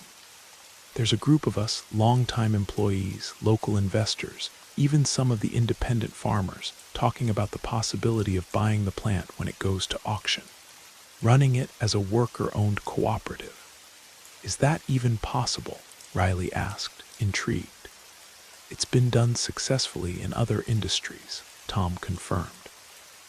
"We'd need someone with credibility to lead the safety and compliance side. Someone whose story would reassure both workers and regulators that we're serious about doing things right." His gaze rested meaningfully on Lindsay. "Me?" Lindsay almost laughed at the absurdity. "Tom, I'm not even sure I can button my own shirt yet." "Not immediately," he clarified, "but eventually. You know the process better than almost anyone. You've seen firsthand the cost of cutting corners, and your nursing background, even incomplete, gives you a foundation in health protocols." He leaned forward earnestly. "Think about it, Lindsay. It could be a new beginning, not just for you, but for the whole community." The conversation was interrupted by the arrival of Dr. Martinez for an examination of Lindsay's healing surgical site. As Tom departed, promising to return with more details about the cooperative idea, Lindsay found herself contemplating a future she hadn't imagined possible just hours before. "You're healing remarkably well," Dr. Martinez observed as he carefully unwrapped the bandages. "The skin graft is taking nicely. Another week and we can start discussing prosthetic options." The word prosthetic had loomed in Lindsay's mind as an abstract concept until this moment. Suddenly it represented something tangible, a step toward whatever came next. "Will I be able to work again?" she asked bluntly. "Realistically, Doctor," Martinez considered her question with appropriate seriousness.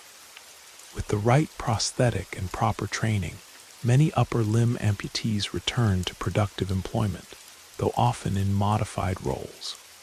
Your situation is somewhat unique given the nature of your previous work." "Everything about my situation is unique," Lindsay said, with the first hint of dark humor she'd shown since the amputation. "At least according to every medical person who walks in here." As Riley helped the nurse reposition Lindsay's pillows after the examination, she caught her mother's thoughtful expression. "You're considering Tom's idea, aren't you?" "It's crazy," Lindsay admitted. "A one-armed safety compliance officer for a food processing plant. No crazier than a 16-year-old making life or death medical decisions," Riley countered. "Sometimes the craziest option is the only one that makes sense." That night, after Riley had gone home to check on Betty, Lindsay lay awake, contemplating the unexpected turn her life had taken. The grief over her lost arm remained a weight she suspected would never entirely lift. But alongside it, almost imperceptibly, something new had begun to take root, a sense of possibility she hadn't felt in years. 8 months after the day Lindsay, Coleman had noticed a small chemical burn on her palm. She stood at the podium in Cedar Bay Community Center, adjusting the microphone with her left hand. The prosthetic arm attached to her right shoulder remained at her side. Its mechanical fingers closed in a relaxed position that had taken weeks of practice to master. The room was filled to capacity. Former Pacific Grove employees, local business owners, state officials, and media representatives all gathered for the official announcement of Cedar Bay Cooperative Foods formation. The worker-owned enterprise had successfully acquired the processing facility at auction, backed by a combination of community investment, state economic development grants, and a substantial settlement from Northwest Food Enterprises bankruptcy proceedings. 4 decades ago, I came to Cedar Bay as a young bride, Lindsay began, her voice steady despite the nerves fluttering in her stomach. My husband, Dr. Michael Coleman, had accepted a position at the local medical center, and I was a nursing student with dreams of working alongside him one day. She paused, allowing herself a moment to honor the memory. Life had other plans, as it often does. When our daughter Riley was born, I put those dreams aside and eventually found work at what was then Hartwell Family Foods. Faces in the audience nodded in recognition. Many remembered the days when the plant had been family-owned, when workers were treated with dignity and safety was never sacrificed for profit. What happened 8 months ago wasn't just a personal tragedy for me and the other affected workers, Lindsay continued. It was the inevitable result of a system that places profit above people, a system that treats workers as disposable and safety regulations as inconvenient obstacles to greater returns. In the front row, Riley beamed with pride, seated between Betty, who was having one of her increasingly rare good days, and Dr. Olivia Clark, whose foundation had been instrumental in Lindsay's rehabilitation journey. Today, we begin a new chapter in Cedar Bay's history, Lindsay announced. Cedar Bay Cooperative Foods will be owned by its workers, governed by democratic principles, and committed to the highest standards of safety and quality. As the newly appointed Director of Safety and Compliance, I can promise you this. What happened to me will never happen to another worker in this facility. The applause was thunderous, a cathartic release for a community that had weathered months of economic uncertainty and collective trauma. As Tom Richards joined Lindsay at the podium to explain the cooperative's operational structure, she stepped back, taking in the moment with a sense of wonder at the unexpected turns her life had taken. The rehabilitation process had been grueling, physically, emotionally, and psychologically demanding in ways Lindsay could never have anticipated. There had been dark days when getting out of bed seemed an insurmountable challenge, when the phantom pain in her missing arm had driven her to tears of frustration. Learning to use the prosthetic had required rewiring her brain's understanding of her own body. The advanced model, funded through Dr. Clark's foundation, responded to muscle movements in her residual limb, allowing for increasingly natural movement with practice. Still, simple tasks like buttoning a shirt or chopping vegetables remained challenging, requiring adaptive equipment and endless patience. Through it all, Riley had been her rock, displaying a maturity beyond her years, while somehow maintaining her own academic excellence. The college admissions committee had been so impressed by her rescheduled interview that they had increased the scholarship award, ensuring Riley's dream of medical school remained within reach. Betty's condition had continued to progress, her lucid moments becoming less frequent. Yet on her good days, she had surprised everyone with her resilience, learning alongside Lindsay how to adapt family recipes and household routines to accommodate the new reality.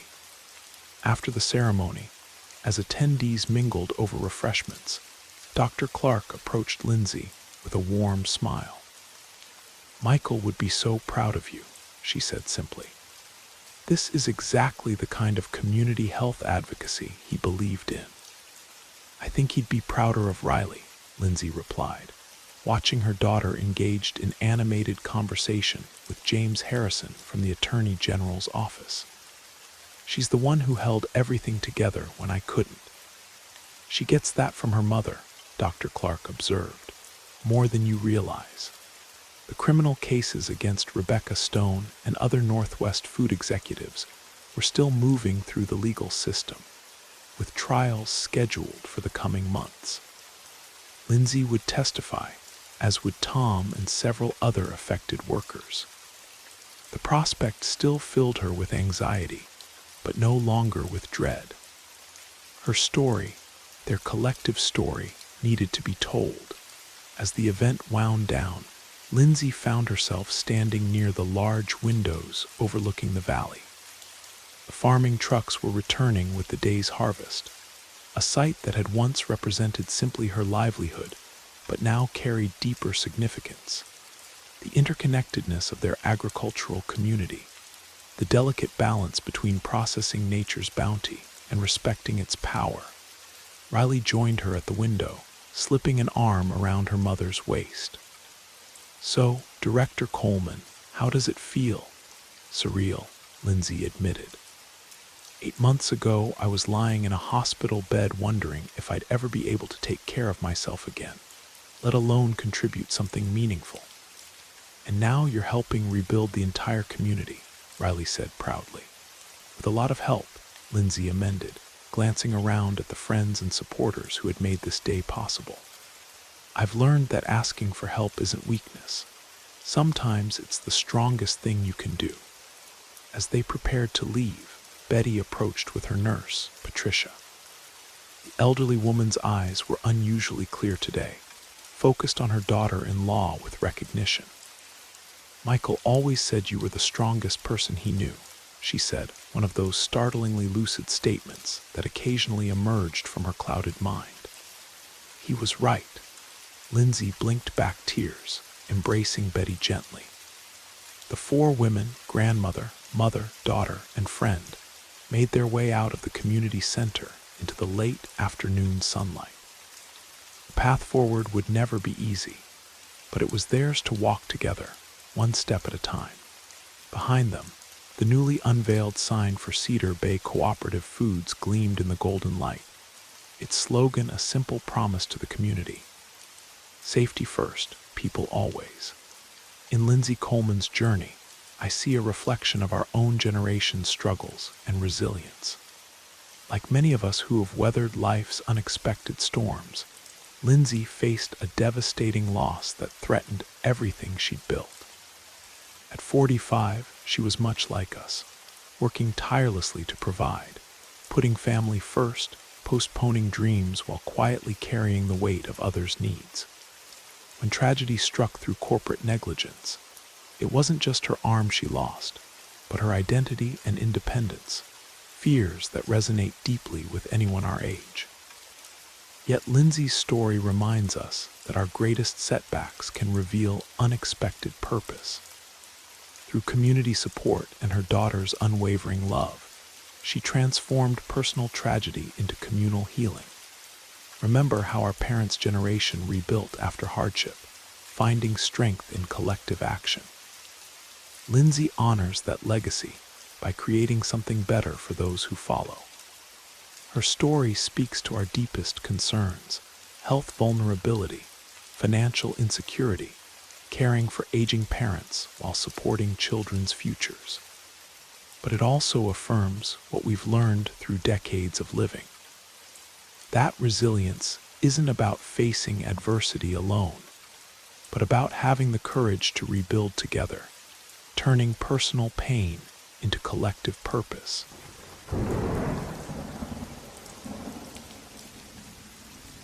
The crackling sound was what disturbed Marcus Reed most, not the searing pain radiating from his shin, not the fever that had his sweat-soaked undershirt clinging to his chest, but that strange, unsettling sound like cellophane crinkling beneath his fingertips when he pressed against the angry red skin. "What in the hell?" he muttered, alone in his bathroom.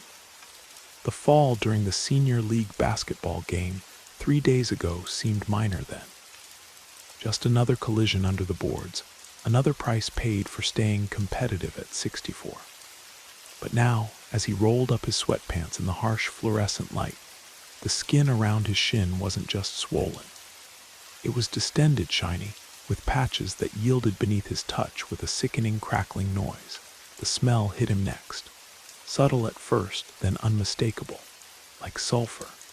Marcus's stomach lurched as 35-year-old memories flooded back. His older brother Robert's pale face, the doctor's grim expressions, the same putrid odor, the same dismissal of a simple wound. His phone rang in the other room, but Marcus couldn't move.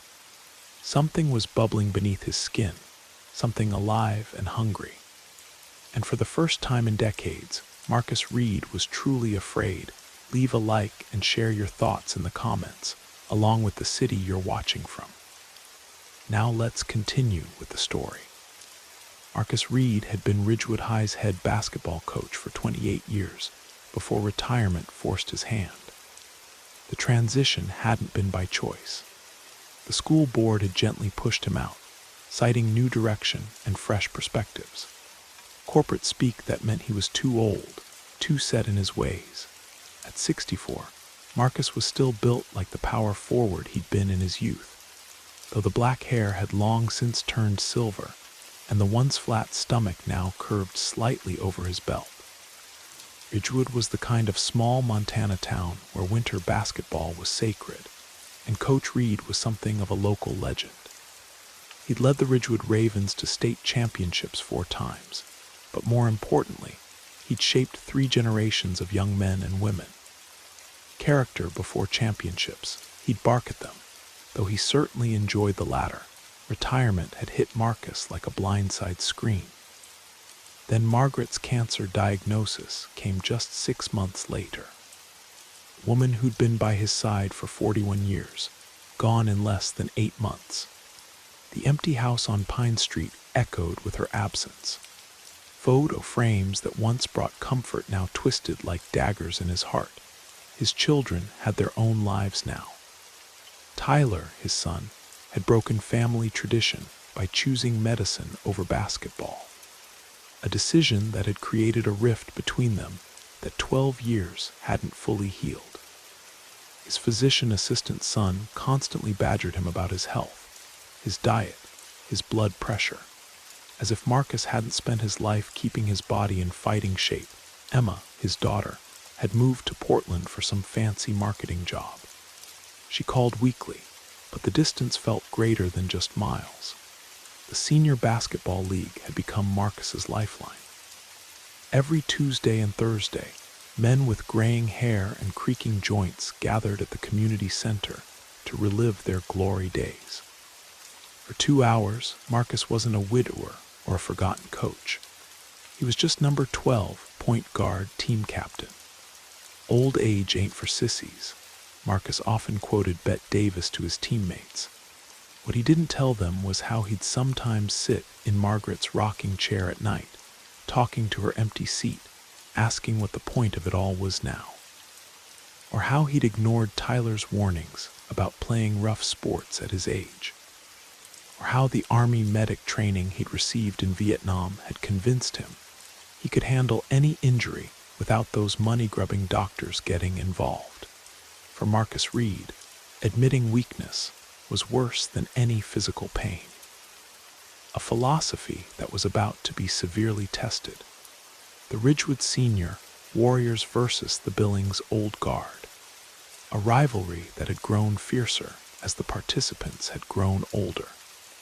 Marcus had circled this Thursday on his calendar weeks ago, taking extra ibuprofen before the game and strapping on his ankle brace despite the late October chill. Tyler had called that morning with his usual concerns. "Dad, you're 64 years old. Your body doesn't recover like it used to." "Son, when you've coached as long as I have, you learn that the body follows the mind." "And my mind says I'm still 40, Marcus had responded with practiced stubbornness. "You sound just like Uncle Robert before he..." Tyler had started, but Marcus cut him off. I've got to go. Pre-game warm-up. The court at Billings Community Center wasn't the polished hardwood Marcus had paced for decades at Ridgewood High. It was worn, with scuff marks where maintenance had been neglected. The county had promised updates for years, but budget cuts always seemed to hit recreation first. Marcus had noticed the exposed concrete near the free throw line during warm-ups, but thought nothing of it. Game day carried its own electricity. Even in a league where the average age was north of 55, Marcus's team huddled around him before tip-off. These men who'd once been someone's star athlete, now comparing arthritis medications and knee surgeries. Listen up, gentlemen. Marcus's voice carried the same authority it had in high school locker rooms. Those Billings boys think we're too old, too slow. Let's remind them that old wolves still have teeth. The first half went well, with Marcus hitting a three-pointer that had him strutting like a rooster despite the twinge in his lower back. It was midway through the third quarter when it happened. A routine play. A loose ball near the sideline. Marcus dove for it, the same way he'd taught hundreds of players over the years. The Billings forward, a former college player named Davidson, collided with him. Legal, but hard. Marcus went down awkwardly, his right shin scraping against that patch of exposed concrete as his body twisted. The pain was immediate and familiar. The same shin he'd injured during his Army service 45 years earlier. But Marcus Reed didn't stay down. Never had, never would. He waved off Coach Morrison's concern, limped back onto the court, and played 4 more possessions before the team forced him to the bench. "You're bleeding through your warm-ups, Reed," Morrison pointed out. "Sit this one out before you get yourself killed." The gash wasn't pretty. About 4 inches long, filled with concrete dust and rubber particles. In the makeshift first aid area, really just a folding table with some supplies, the team's designated medic, a retired dentist, cleaned it superficially and applied a pressure bandage. "You should get this looked at, Marcus. Might need stitches." Marcus dismissed him with a wave. "I've had worse shaving. Just patch me up." His team won 78-74, and Marcus celebrated with them at Murphy's Tavern afterward, ignoring the throbbing in his shin. He nursed a single beer, listening to war stories from men grateful to still be in the fight. All while the bandage beneath his sweatpants grew increasingly damp. By the time Marcus arrived home, darkness had fallen. Along with his energy, the house was quiet, too quiet. Some nights he'd turn on the television just to have voices fill the space where Margaret's laugh should be. Tonight, though, he headed straight for the bathroom to assess the damage. The wound looked angry, red around the edges, with bits of concrete still visible despite his best efforts to clean it. Marcus's Army medic training kicked in as he irrigated the cut with hydrogen peroxide, watching it bubble and foam. "Still got it," he muttered to himself, applying antibiotic ointment and a fresh bandage. He swallowed 2 extra-strength ibuprofen before collapsing into bed, his shin elevated on a pillow. The dreams came swiftly.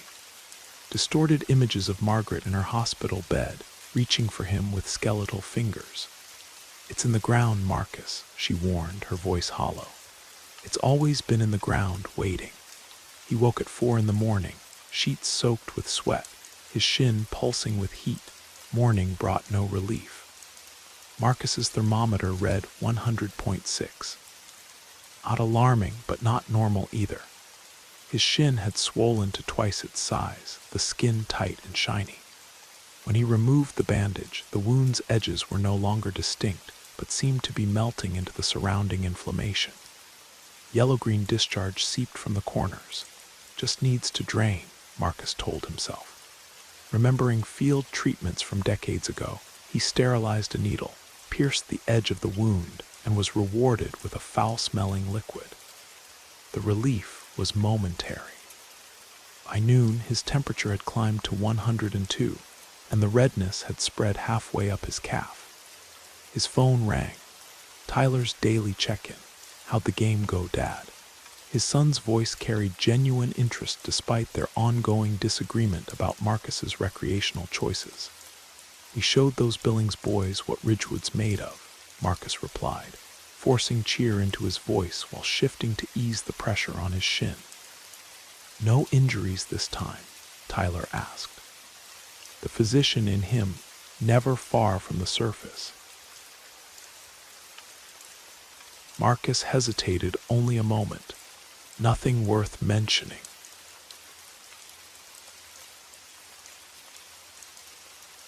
You sure? You sound a little off. Just tired. Big game takes it out of you more than it used to. Well, remember to hydrate, and I know how to take care of myself, Tyler. Been doing it since before you were born. The sharpness in Marcus's voice surprised even him. After hanging up, Marcus limped to the kitchen for more ibuprofen and water. The family first aid kit, meticulously maintained since his military days, provided stronger antibiotics from an old prescription. Self-medicating was against everything he taught his health students during his brief stint as a school nurse after coaching. But pride kept him from seeking help. By evening, Marcus couldn't put weight on the leg. The skin around his shin had taken on a marbled appearance, red streaks against a pale, waxy background. He managed a microwave dinner and fell asleep in his recliner, remote control in hand, the Weather Channel's soothing monotony failing to distract from his growing concern. Night brought delirium. Marcus's dreams shifted between Margaret's hospital room and a jungle firefight from his military service. In both scenarios, something putrid lurked just beneath the surface, waiting to emerge. He woke gasping for air, certain for a moment that Margaret stood at the foot of his recliner, her face drawn with worry. It's just like Bobby, the phantom Margaret seemed to say. Don't be stubborn like you were with him. Dawn brought momentary clarity as Marcus hobbled to the bathroom. What he saw in the mirror shocked him fully awake. His face was gray, eyes sunken, hair plastered to his forehead. But it was his leg that stopped his breath. The entire shin was now distended, with distinct pockets of what looked like air beneath the skin. When he pressed gently, the bubbles moved with that sickening crackling sound. And the smell, God, that smell took him straight back to his brother's hospital room 35 years before. Marcus stared at his leg in horrified fascination. Bubbles beneath his skin shifted when he moved, like creatures swimming under a frozen lake. He'd seen many injuries in his decades of coaching. Compound fractures, dislocations, concussions, but nothing like this. The redness had now spread halfway to his knee, with tendrils of angry crimson stretching outward like lightning bolts. This ain't right, he muttered, lowering himself to the toilet seat. His hands trembled as he reached for his phone, then stopped. Who would he call? Tyler would go ballistic. Would rush him to the hospital while lecturing him about stubbornness and stupidity. Emma was too far away. And friends. Well, Marcus had spent the last year since Margaret's death pushing most of them away. He tried standing again, but a wave of dizziness knocked him back down.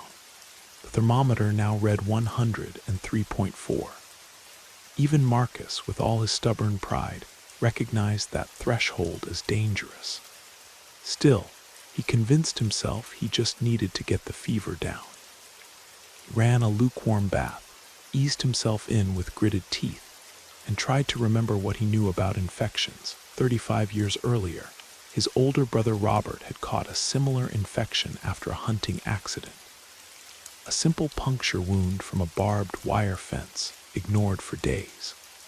By the time Robert admitted something was wrong, the infection had invaded his bloodstream. Marcus remembered the hospital room, the doctors' grim faces, the surgical team's frantic efforts. Most of all, he remembered his own voice telling Robert days earlier to stop being such a baby about a little scratch. The memory made Marcus's stomach lurch. He pulled himself from the bath, dried off clumsily, and dragged himself to the kitchen. The prescription antibiotics he'd taken weren't working. He needed something stronger, but his old army medkit had nothing more potent. For the first time, genuine fear crept into Marcus's mind. His phone rang, startling him. Tyler again. Marcus silenced it, unable to face his son's inevitable "I told you so." Instead, he swallowed more ibuprofen and collapsed into his recliner. The room spun around him, ceiling fan blades merging into a nauseating blur. He must have dozed off because a pounding at the door jolted him awake. "Marcus, you in there, coach?" Bill Morrison's voice boomed through the door. "We missed you at film review. The boys are asking about you." Film review. Friday. Marcus had completely lost track of time. He tried to call out, but his voice emerged as a croak. The pounding continued. "I'm coming in, Marcus. You better be decent." The door swung open. Bill had a spare key from when he'd looked after Margaret during her final months. Marcus heard his friend's footsteps, then a sharp intake of breath. Jesus, Mary, and Joseph. Bill's ruddy face appeared in Marcus's field of vision, eyes wide with shock. "What the hell happened to you?" "Shin's acting up," Marcus mumbled. "Nothing serious." Bill's gaze dropped to Marcus's exposed leg, visible below his shorts. "Nothing serious. Marcus, your leg looks like it's about to explode. And what's that smell? Just need to sleep it off," Marcus insisted weakly. Bill's hand found Marcus's forehead. "You're burning up. I'm calling an ambulance." "No ambulance," Marcus said, attempting to sit up. "No fuss." "Shut up, you old fool," Bill snapped, already dialing 911. "I'm not having another Reed brother die on my watch because he's too damn proud to ask for help." The comment stung, but Marcus lacked the energy to respond. He drifted in and out of consciousness as Bill reported symptoms to the dispatcher. Margaret's voice seemed to whisper in his ear, "Listen to Bill, Marcus, please." The paramedics arrived with efficiency that even Marcus's addled mind could appreciate. Their professional detachment cracked when they examined his leg. "How long has it been like this, sir?" asked a young woman, her gloved hands gentle but probing. "Couple days," Marcus admitted. "Game injury Thursday." The paramedics exchanged glances that Marcus recognized all too well. The silent communication of medical professionals when things were worse than they wanted to say aloud. They started an IV, loaded him onto a stretcher, and wheeled him out past neighbors who had gathered to witness the commotion. "Call my son," Marcus managed to tell Bill as they loaded him into the ambulance. Tell him I'm sorry." Emergency room at Ridgewood Regional was a blur of bright lights and urgent voices. Marcus caught fragments of medical terminology that chilled him despite his fever. Gas gangrene, fascial planes, septic shock potential. A young doctor leaned over him, face serious beneath a surgical cap. "Mr. Reed, I'm Dr. Walsh. We're going to take care of you, sir." Marcus squinted through his fever haze. The name was familiar, but he couldn't place it. The doctor continued, "We need to get cultures, start broad-spectrum antibiotics, and prep you for possible surgical debridement. Do you understand what I'm saying?" Marcus nodded weakly.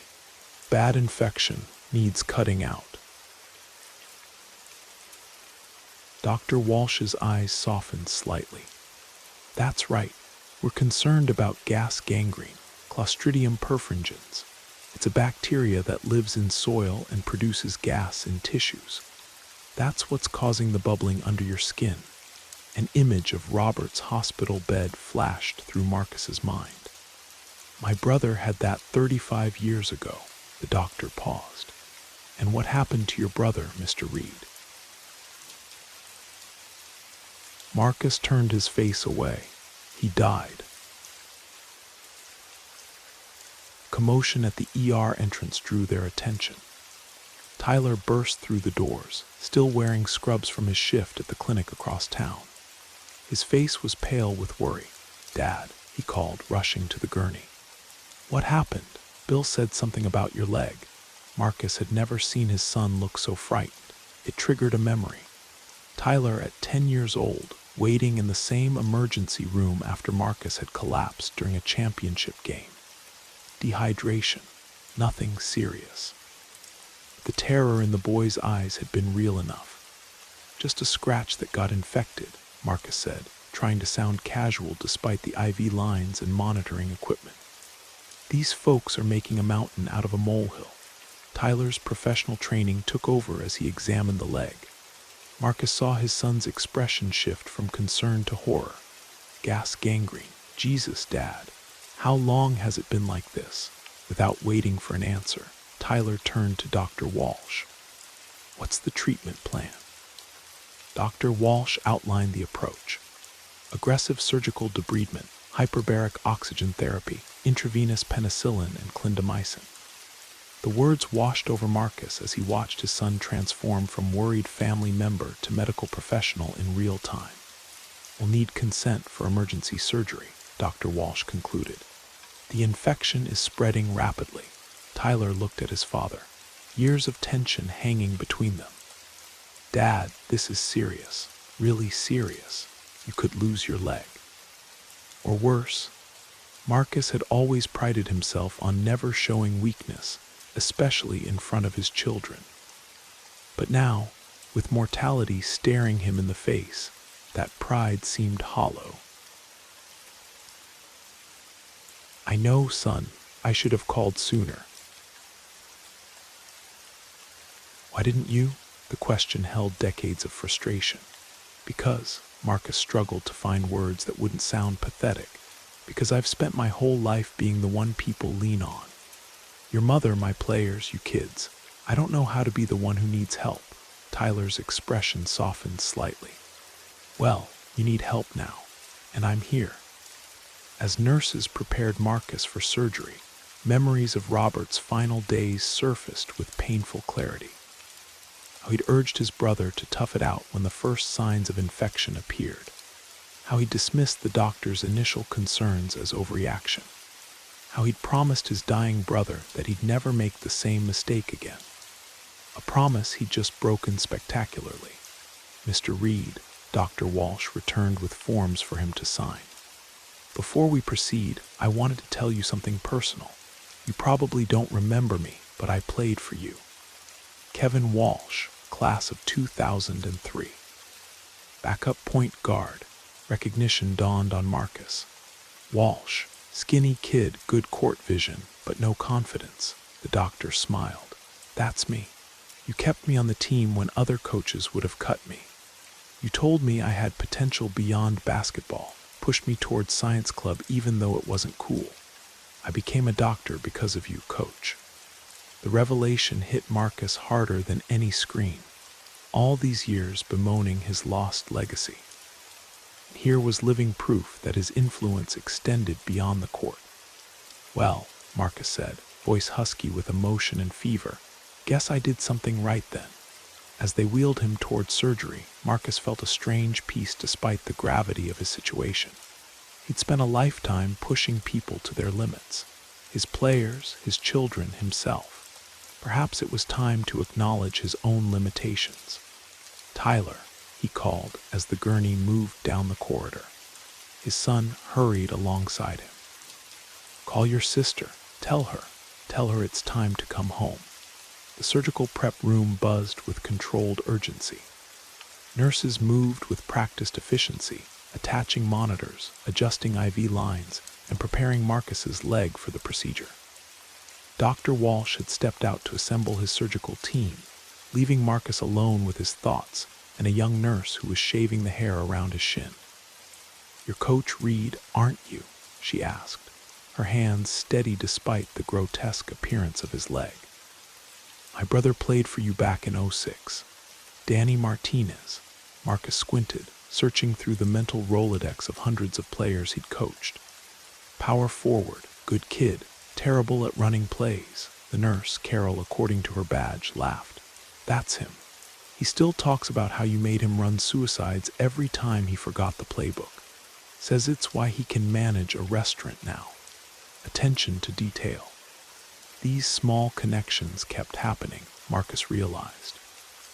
Ridgewood was the kind of town where you couldn't throw a stone without hitting someone whose life you touched somehow.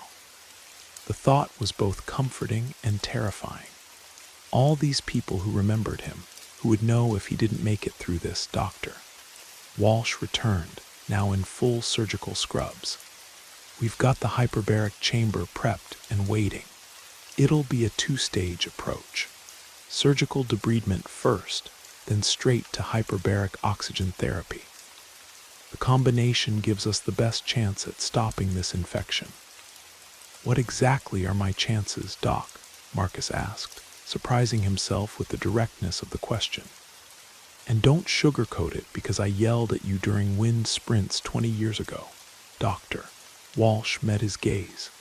If we'd caught this 24 hours ago, I'd be very confident.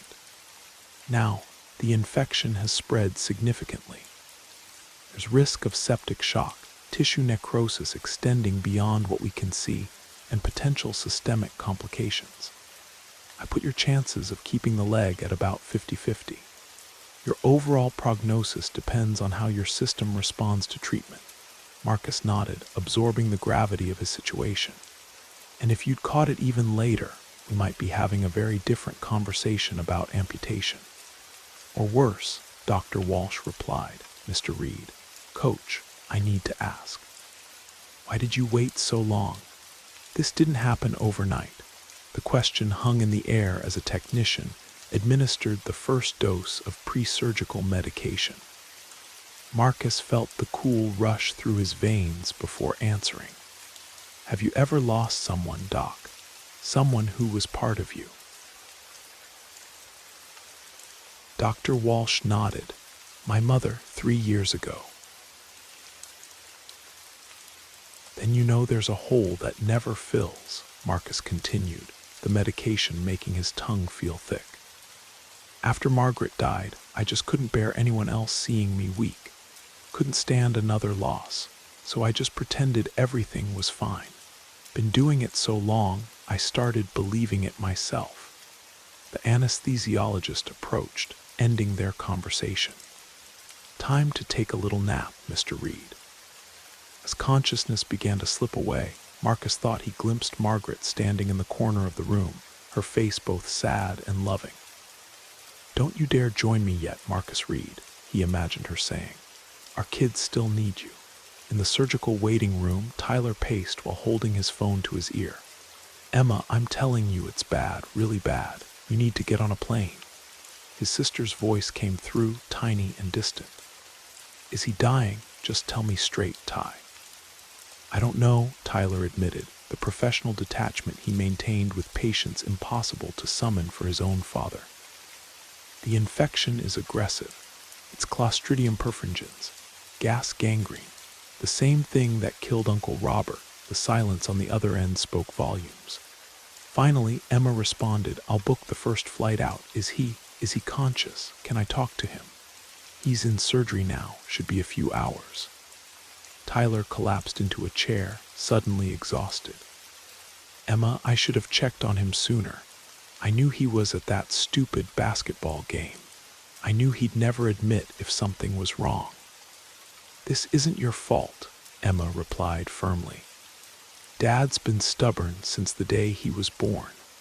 Mom was the only one who could ever get through to him. Yeah, well, Mom's not here anymore. Harsh fluorescent lights of the waiting room made everything look sickly and unreal. Bill Morrison sat nearby, still in his coaching outfit, twisting his Ridgewood Ravens cap in his hands. He was fine at the game, Bill said, more to himself than to Tyler. Limping a bit, but nothing serious. I should have checked on him sooner. Tyler shook his head. He wouldn't have let you help either. Dad spent his whole life being the strong one, the one who fixes everyone else's problems. Your dad wasn't always like that, Bill said, leaning forward. Back in high school, Marcus was actually the sensitive one. Did he ever tell you about the time he broke down crying after we lost state championship our senior year? The whole team was looking to him. And there he was, tears streaming down his face because he felt he'd let everyone down. Tyler looked up, surprised. Dad crying. Bill nodded. Your grandpa Reed was old school. Believed men shouldn't show emotion. Really did a number on both Marcus and Robert. After Robert died, Marcus just hardened, like he decided he'd never be vulnerable again. The conversation paused as a nurse entered the waiting room. Both men stood, but she was there for another family.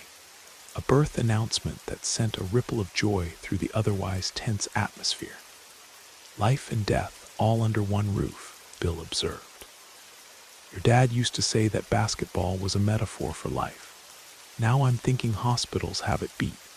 Tyler's phone buzzed with a text from the clinic where he worked as a physician assistant. They'd heard about Marcus and were covering Tyler's shifts indefinitely. Small town benefits, he thought gratefully. Mr. Reed, a different nurse, appeared. Dr. Walsh asked me to update you. Your father is in surgery now. The infection is extensive, but they're working to remove all affected tissue. It will be several more hours. Tyler nodded, trying to read the nurse's expression for any hidden meaning. Thank you. Can you tell Dr. Walsh that my sister will be arriving from Portland tonight? After the nurse left, Tyler found himself staring at the waiting room television, which was ironically showing highlights from the weekend's NBA games.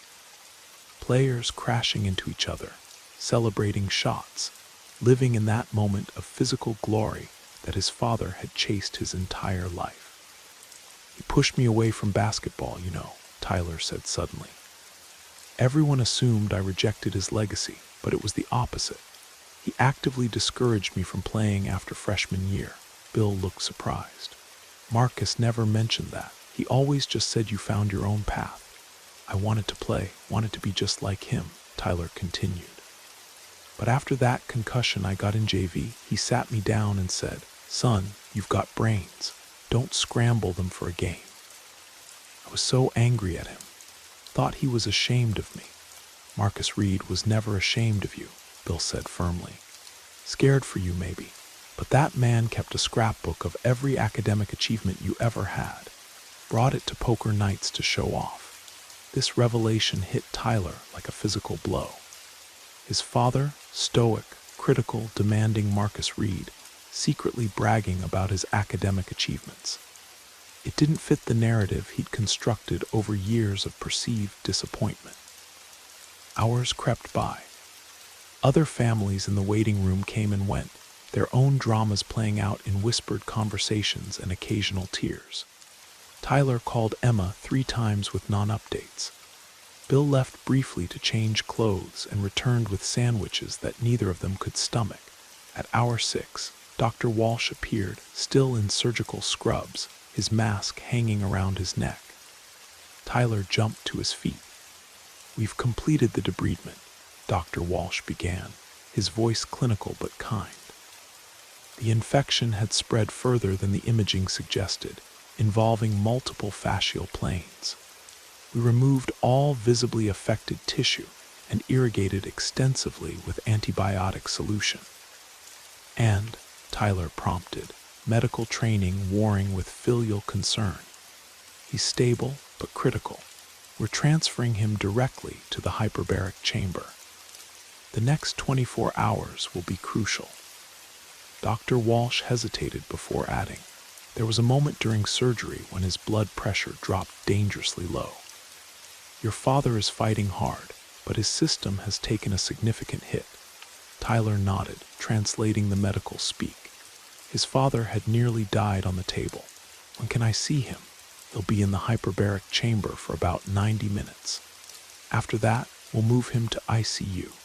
You can see him then, but he'll be heavily sedated." After Dr. Walsh left, Tyler collapsed back into his chair, the full weight of the situation crashing down on him. His father, the invincible Coach Reed who'd run stadium steps well into his 50s, who'd never missed a game even with pneumonia, who'd carried Margaret up and down the stairs during her final weeks, was fighting for his life because of a simple cut. "He'll pull through," Bill said, gripping Tyler's shoulder. "Your dad's the toughest son of a gun I've ever known." "Toughness isn't always enough," Tyler replied, thinking of all the patients he'd seen who'd fought valiantly but lost anyway. The hyperbaric oxygen chamber looked like something from a science fiction movie. A clear cylindrical pod where Marcus lay unconscious, attended by a technician who monitored the pressure and oxygen levels. Dr. Jennifer Kim, the hyperbaric medicine specialist, explained the procedure to Tyler through the observation window.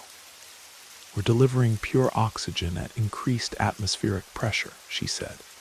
"It forces more oxygen into the tissues, which helps kill the anaerobic bacteria causing the infection. It also reduces swelling and promotes healing." "And the success rate?" Tyler asked Dr. Kim gave him a measured look. "Combined with the surgical debridement and antibiotics, it significantly improves outcomes. But I won't lie to you. Your father's case is severe. We're being aggressive with treatment because we need to be."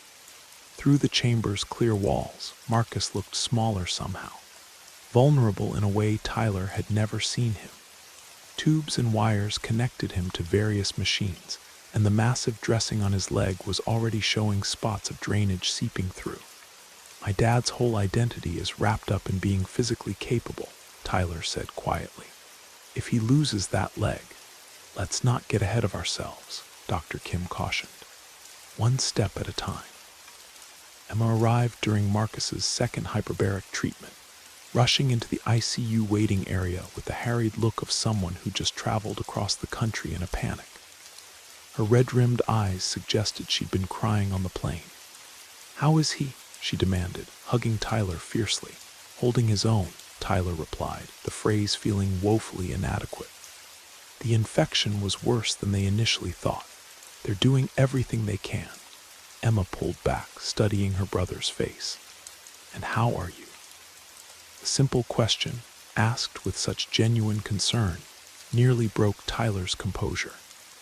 He'd been operating in clinical mode, talking symptoms and treatments, focusing on medical details to avoid the emotional reality.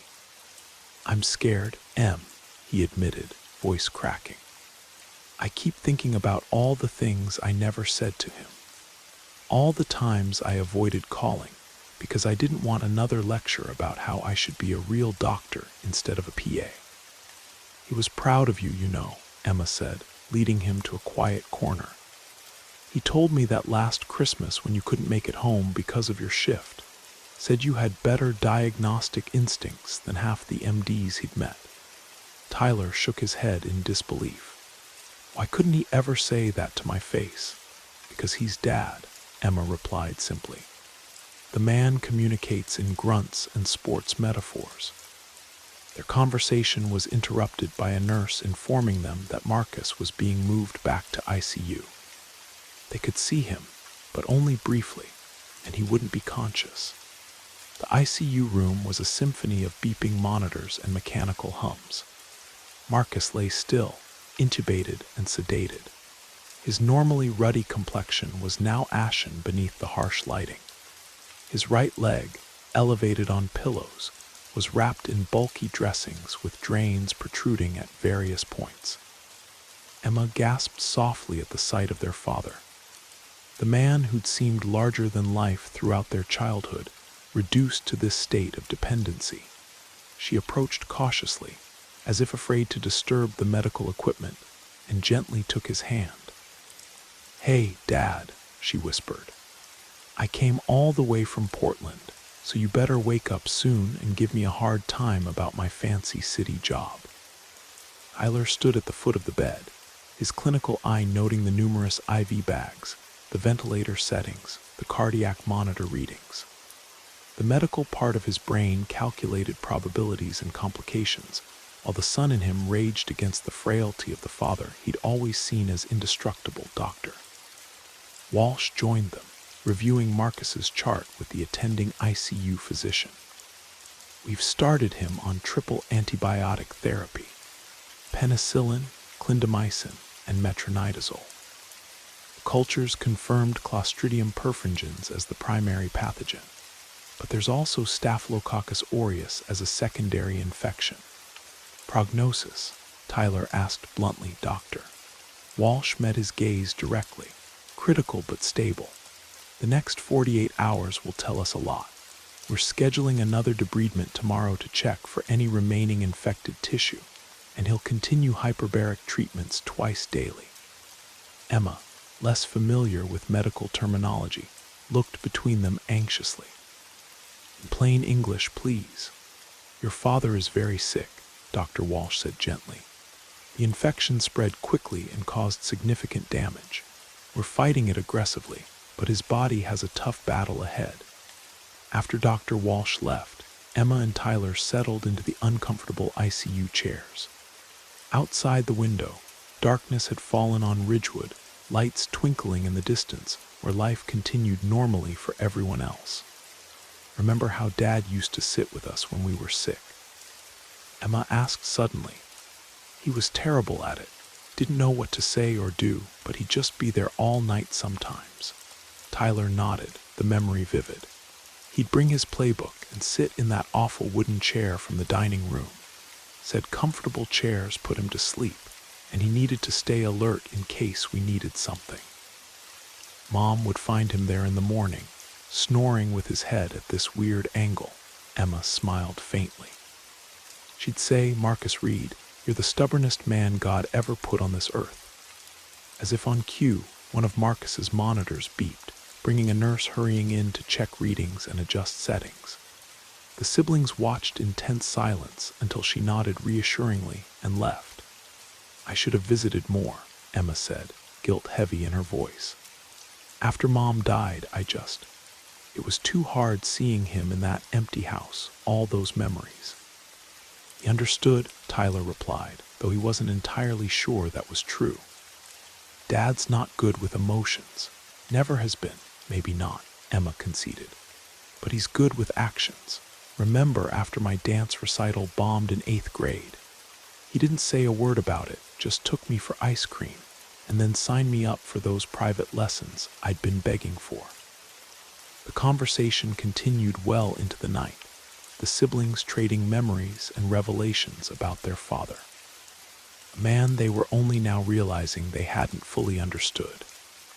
Outside Marcus's ICU room, Ridgewood Regional continued its never-ending rhythm of healing and hurting, life and death, while inside, his children mounted their own kind of vigil. Not with playbooks, but with stories and hopes and fears long unspoken. By morning, word had spread through Ridgewood that Coach Reed was fighting for his life. The ICU waiting room gradually filled with former players, assistant coaches, and community members whose lives Marcus had touched over his decades in the town. They brought coffee for Tyler and Emma, shared stories about their father, and asked what they could do to help.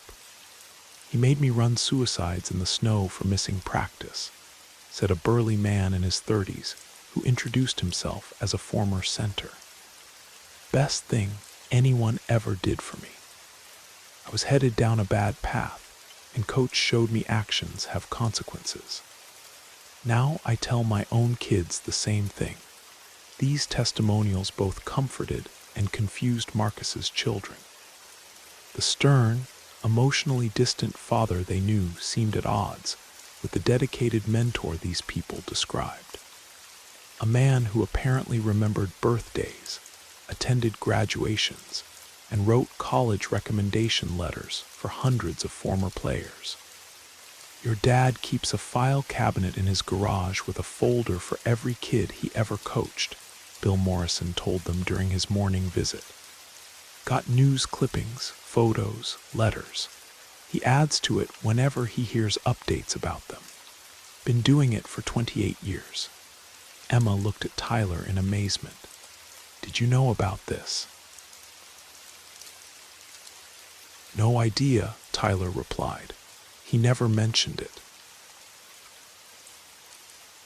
Dr. Walsh arrived with the morning medical team, his face showing the strain of a long night. "We need to take your father back to surgery," he announced without preamble. "His latest lab work shows the infection is still advancing despite our treatments. We need to be more aggressive with debridement." "More aggressive?" Emma asked, anxiety sharpening her voice.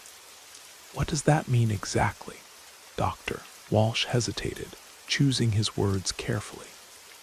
"It means we may need to remove more tissue than we initially hoped, possibly down to the fascia level across a wider area." "Are we talking about potential amputation?" Tyler asked bluntly, his medical training making him cut to the worst-case scenario. "It's a possibility we have to consider," Dr. Walsh admitted. "But it's not our first option. We're going to do everything possible to save the leg while ensuring the infection doesn't spread systemically." The siblings signed the necessary consent forms, the weight of making these decisions for their father pressing heavily on them. As they watched the medical team wheel Marcus towards surgery, Emma gripped Tyler's hand tightly. "What if we're making the wrong choice?" she whispered. "Dad would hate losing his leg. You know how he is about being active, independent." "Dad would hate being dead more," Tyler replied grimly. "And that's what we're risking if they don't get ahead of this infection." The surgical team worked with methodical precision, removing infected tissue layer by layer. Dr. Walsh operated with the focused intensity that had made him one of Ridgewood Regional's most respected surgeons, carefully evaluating each exposed area. "Irrigation here," he instructed, pointing to a section where the telltale grayish tissue indicated necrosis. "And we'll need another culture from this quadrant." The operating room was unusually quiet, the typical banter absent as the team recognized the gravity of their task. This wasn't just any patient. This was Coach Reed, the man who had shaped many of their lives, directly or indirectly. "Pressure's dropping," announced the anesthesiologist suddenly. "Heart rate increasing to 120. Dr. Walsh looked up sharply. "Push fluids and get pressors ready. Where are we losing him?" The team moved with practiced urgency, adjusting medications and checking for signs of bleeding. Marcus's body, already weakened by the aggressive infection and first surgery, was struggling to maintain stability. "Could be septic shock setting in," suggested the assisting surgeon. "The toxins from the bacteria might be triggering a systemic inflammatory response." Dr. Walsh nodded grimly. "Let's get the wound packed and closed temporarily. We need to stabilize him before we continue." They worked to control Marcus's deteriorating condition. Dr. Walsh thought about the teenager he had once been. Insecure, doubtful of his place in the world.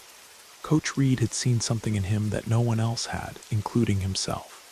Now, 20 years later, that same coach's life was literally in his hands. "Come on, coach," he muttered under his breath as they administered medications to support Marcus's failing blood pressure. "Fight this. You taught us never to give up in the fourth quarter." In the surgical waiting area, Tyler and Emma sat in tense silence. The surgery had already gone 3 hours longer than expected, and no updates had come. "No news is good news, right?" Emma said, trying to sound hopeful. Before Tyler could answer, the doors opened and Dr. Walsh emerged, still in surgical scrubs. His face was drawn with fatigue, and he pulled his mask down as he approached. "We had complications," he began without preamble. "Your father went into septic shock during the procedure. His blood pressure dropped dangerously low, and we had to administer vasopressors to maintain circulation." "Is he?" Emma couldn't finish the question. "He's alive," Dr. Walsh assured her quickly, "but in critical condition. We had to temporarily stop the debridement to stabilize him, but what we found was concerning. The infection has spread deeper than our initial imaging suggested.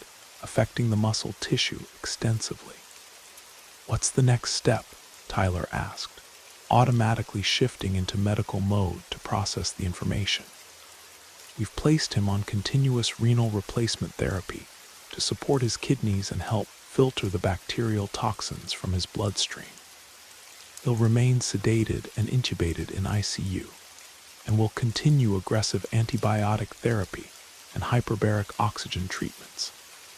If he stabilizes over the next 12 hours, we'll take him back to surgery to complete the debridement." Emma, less familiar with medical terminology, looked to her brother for translation. Tyler's expression told her all she needed to know. Their father was balanced on a knife's edge. "I need to be honest with you both," Dr. Walsh continued. "The next 24 hours are critical. If the infection continues to advance despite our interventions, or if his organs show signs of failing due to septic shock, we may need to consider more drastic measures." "Amputation," Tyler said flatly. Dr. Walsh nodded gravely. "As a life-saving measure, yes, but we're not there yet. Your father is receiving the most aggressive treatment protocol we have for this condition." After Dr. Walsh left, Emma broke down, tears she'd been holding back for hours finally spilling over. "I can't believe this is happening. 2 days ago he was playing basketball, and now we're talking about him possibly losing his leg, or worse." Tyler put his arm around his sister, his own emotions barely in check. "Dad's tough. If anyone can pull through this, it's him." "Is that the doctor talking or the son?" Emma asked through her tears. "Both," Tyler replied honestly. "I've seen patients recover from worse, but I've also seen seemingly minor infections turn fatal.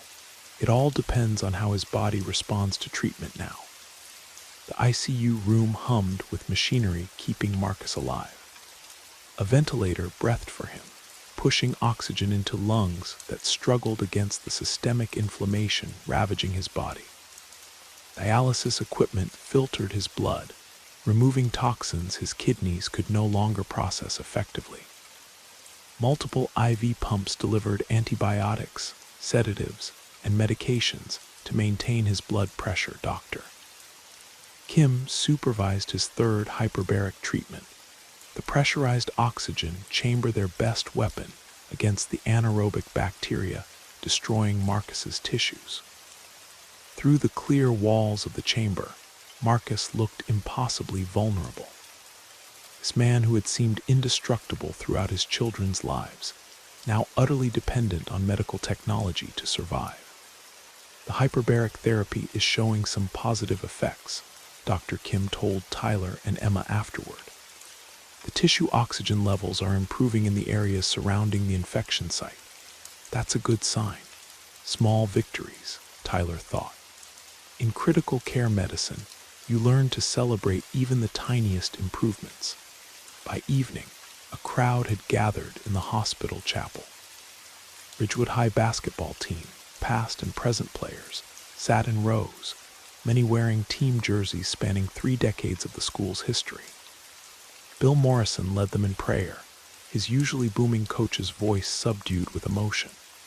"Lord, we ask for your healing hand on Coach Reed," he said, standing at the front of the small chapel. "This man has shaped hundreds of young lives, teaching us about perseverance, integrity, and strength. Now we ask that you grant him the strength to overcome this challenge." Tyler and Emma, sitting in the back row, were overwhelmed by the outpouring of support. The chapel was standing room only, with people spilling into the hallway. Teachers, former students, neighbors, and even opposing coaches had come to show their respect for Marcus Reed. "I had no idea he touched so many lives," Emma whispered to her brother. "Neither did he, probably," Tyler replied. "Dad never was one to count his victories off the court." After the prayer service, they returned to the ICU to find Dr. Walsh reviewing Marcus's latest lab results with the critical care team. His expression was cautiously optimistic. "There's been a slight improvement in his inflammatory markers," he told them, "and the wound cultures from the second surgery show the antibiotics are having an effect on the bacterial load. The infection isn't advancing as rapidly. So he's improving? Emma asked hopefully. Let's say he's holding his ground, Dr. Walsh replied carefully. Which, given how quickly he was deteriorating earlier, is significant progress. We're planning to take him back to surgery tomorrow morning to complete the debridement, if this stability continues. That night, the siblings took turns sitting with their father. Hospital policy typically limited ICU visits, but the staff had made an exception given Marcus's critical condition and his status in the community. Emma took the first shift, sitting beside the bed and talking to her unconscious father about her life in Portland, her boyfriend Thomas, and how she'd been considering moving back to the Midwest. I never told you because I was afraid you'd see it as me failing, she admitted, holding his unresponsive hand. You always pushed us to go further, reach higher. I thought you'd be disappointed if I came back home. The only responses were the rhythmic beeping of monitors and the mechanical whoosh of the ventilator. At midnight, Tyler relieved his sister, taking the uncomfortable chair beside the bed. Unlike Emma, he sat in silence for a long time, watching the numbers on the monitors and occasionally checking the IV pumps from professional habit. You should have called me, he finally said, his voice barely audible over the medical equipment. I know you think I'm not a real doctor, but I would have recognized what was happening. I could have helped sooner. Accusation hung in the air, directed as much at himself as at his unconscious father. Tyler had spent years establishing professional and emotional distance from Marcus, avoiding his criticism and judgment. Now he wondered if that distance had cost them precious time in fighting this infection. When I was 10, you took me to the ER when I broke my arm, Tyler continued, memories surfacing. You told me a real man admits when he needs help. Why couldn't you take your own advice, Dad? A nurse entered to check Marcus's vital signs and adjust his medications. She worked efficiently, recording numbers and adjusting equipment with practiced ease. Talk to him, she encouraged Tyler before leaving. They say hearing is the last sense to go. He might understand more than we know. Alone again with his father, Tyler leaned closer. Dad, I need you to fight this. I know you can. You're the strongest person I've ever known. Too strong sometimes. Too stubborn, definitely. Now you need to use that stubbornness to beat this infection. Emma and I were not ready to lose you too, not so soon after Mom. As if in response, one of the monitors beeped, showing a slight elevation in Marcus's heart rate. Tyler watched, wondering if it was coincidence or response. The rate remained elevated for several seconds before returning to baseline. That's it, Dad, Tyler whispered, a surge of hope rising in his chest. Keep fighting. The whole town is pulling for you. All those lives you touched, they're all here, waiting for you to pull through. Outside the ICU windows, dawn was breaking over Ridgewood, the sky lightening from black to deep blue. A new day was beginning. Whether it would bring healing or heartbreak remained to be seen. But for the first time since this ordeal began, Tyler felt a flicker of genuine optimism. His father was still in there, still fighting, still as stubborn as ever. And sometimes, stubbornness was exactly what you needed to survive. The third surgery began at 7 in the morning. Dr. Walsh had assembled a team that included not only the hospital's best surgeons, but also a specialist in necrotizing infections flown in from Denver overnight. The hospital administrator had pulled strings to make it happen. Marcus Reed had taught their children, coached alongside their colleagues, and become something of a local institution. We're going to be very aggressive today, Dr. Walsh explained to Tyler and Emma before they wheeled Marcus into the operating room. Dr. Martinez is one of the country's leading experts in treating gas gangrene. She's developed a surgical approach that has shown promising results in cases like your father's. Emma nodded, dark circles under her eyes betraying her sleepless night. Just do whatever you need to do to save him, even if that means taking the leg. Dr. Walsh asked directly, needing clarity on their wishes. The siblings exchanged a glance before Tyler answered, "If it comes to that, yes. Dad would hate it, but he'd hate being dead more."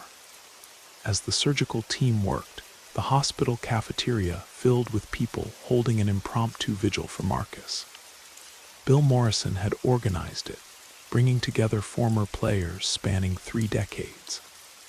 They shared stories, some laughing, some crying, all united by their connection to the man fighting for his life 3 floors above.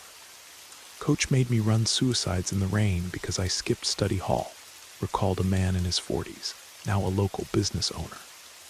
"When I finished, he was waiting with hot chocolate and a tutorial on algebra. Said he'd be damned if he'd let one of his players fail math.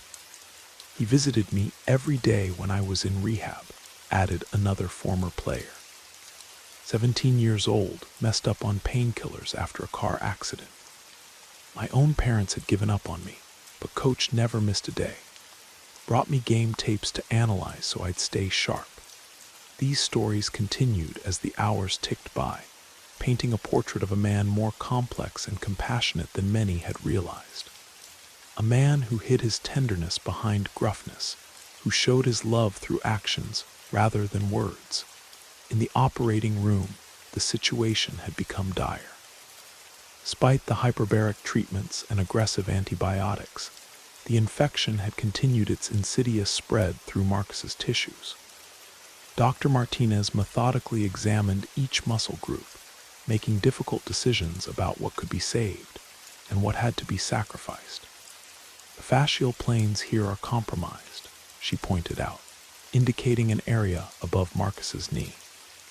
"And see this grayish discoloration?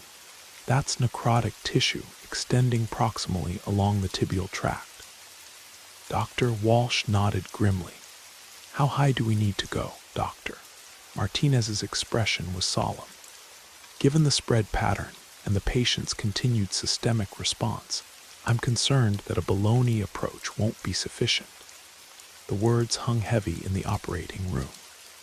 An above-knee amputation would dramatically alter Marcus's life, limiting his mobility and independence in ways that would be particularly devastating for a man who had defined himself through physical activity. "Let's try one more approach," Dr. Walsh suggested.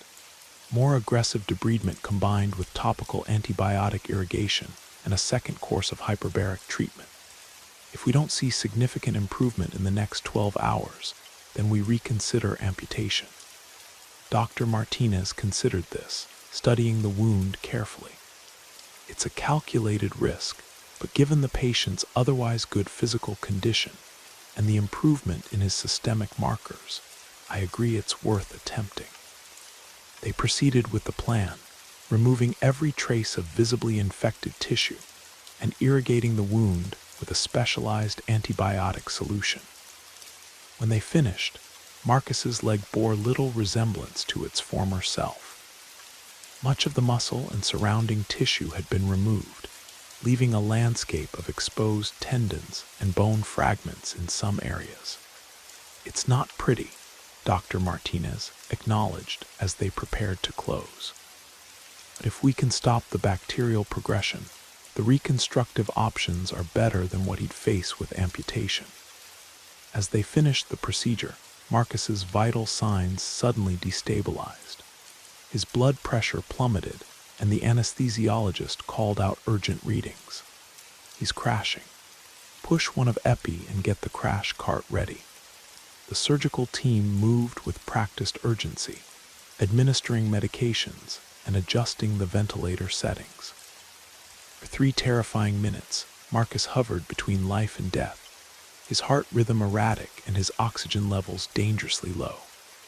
"Come on, coach," Dr. Walsh muttered, echoing the sentiments of everyone in the room.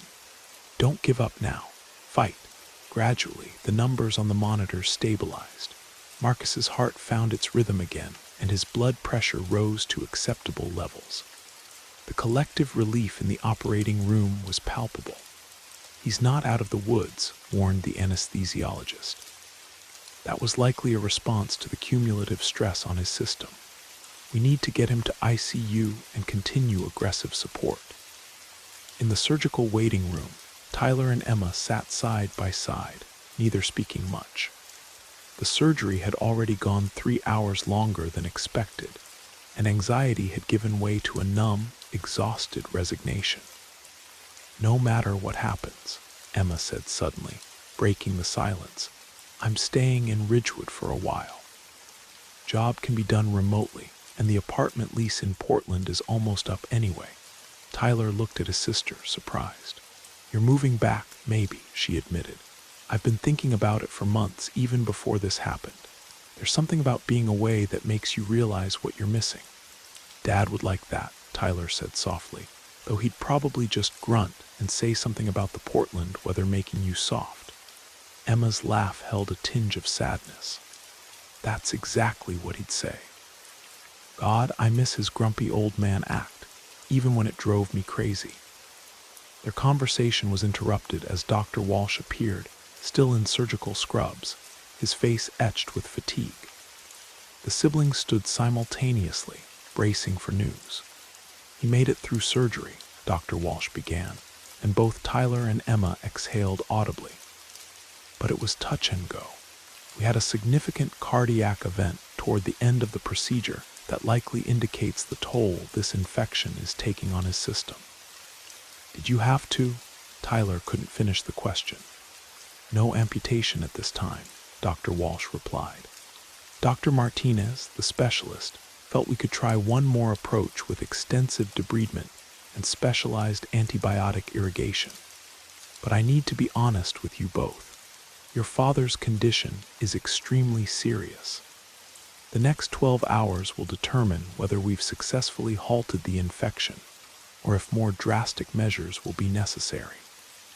Emma closed her eyes briefly, absorbing this information. "Can we see him? He's being settled in ICU now. You can see him in about 30 minutes, but he'll remain sedated and on ventilator support." Dr. Walsh hesitated before adding, "There's something else you should know.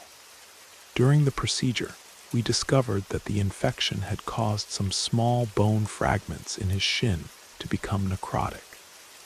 Even if he recovers, he's looking at significant reconstructive surgery and extensive rehabilitation. His leg will never be the same." The implications were clear.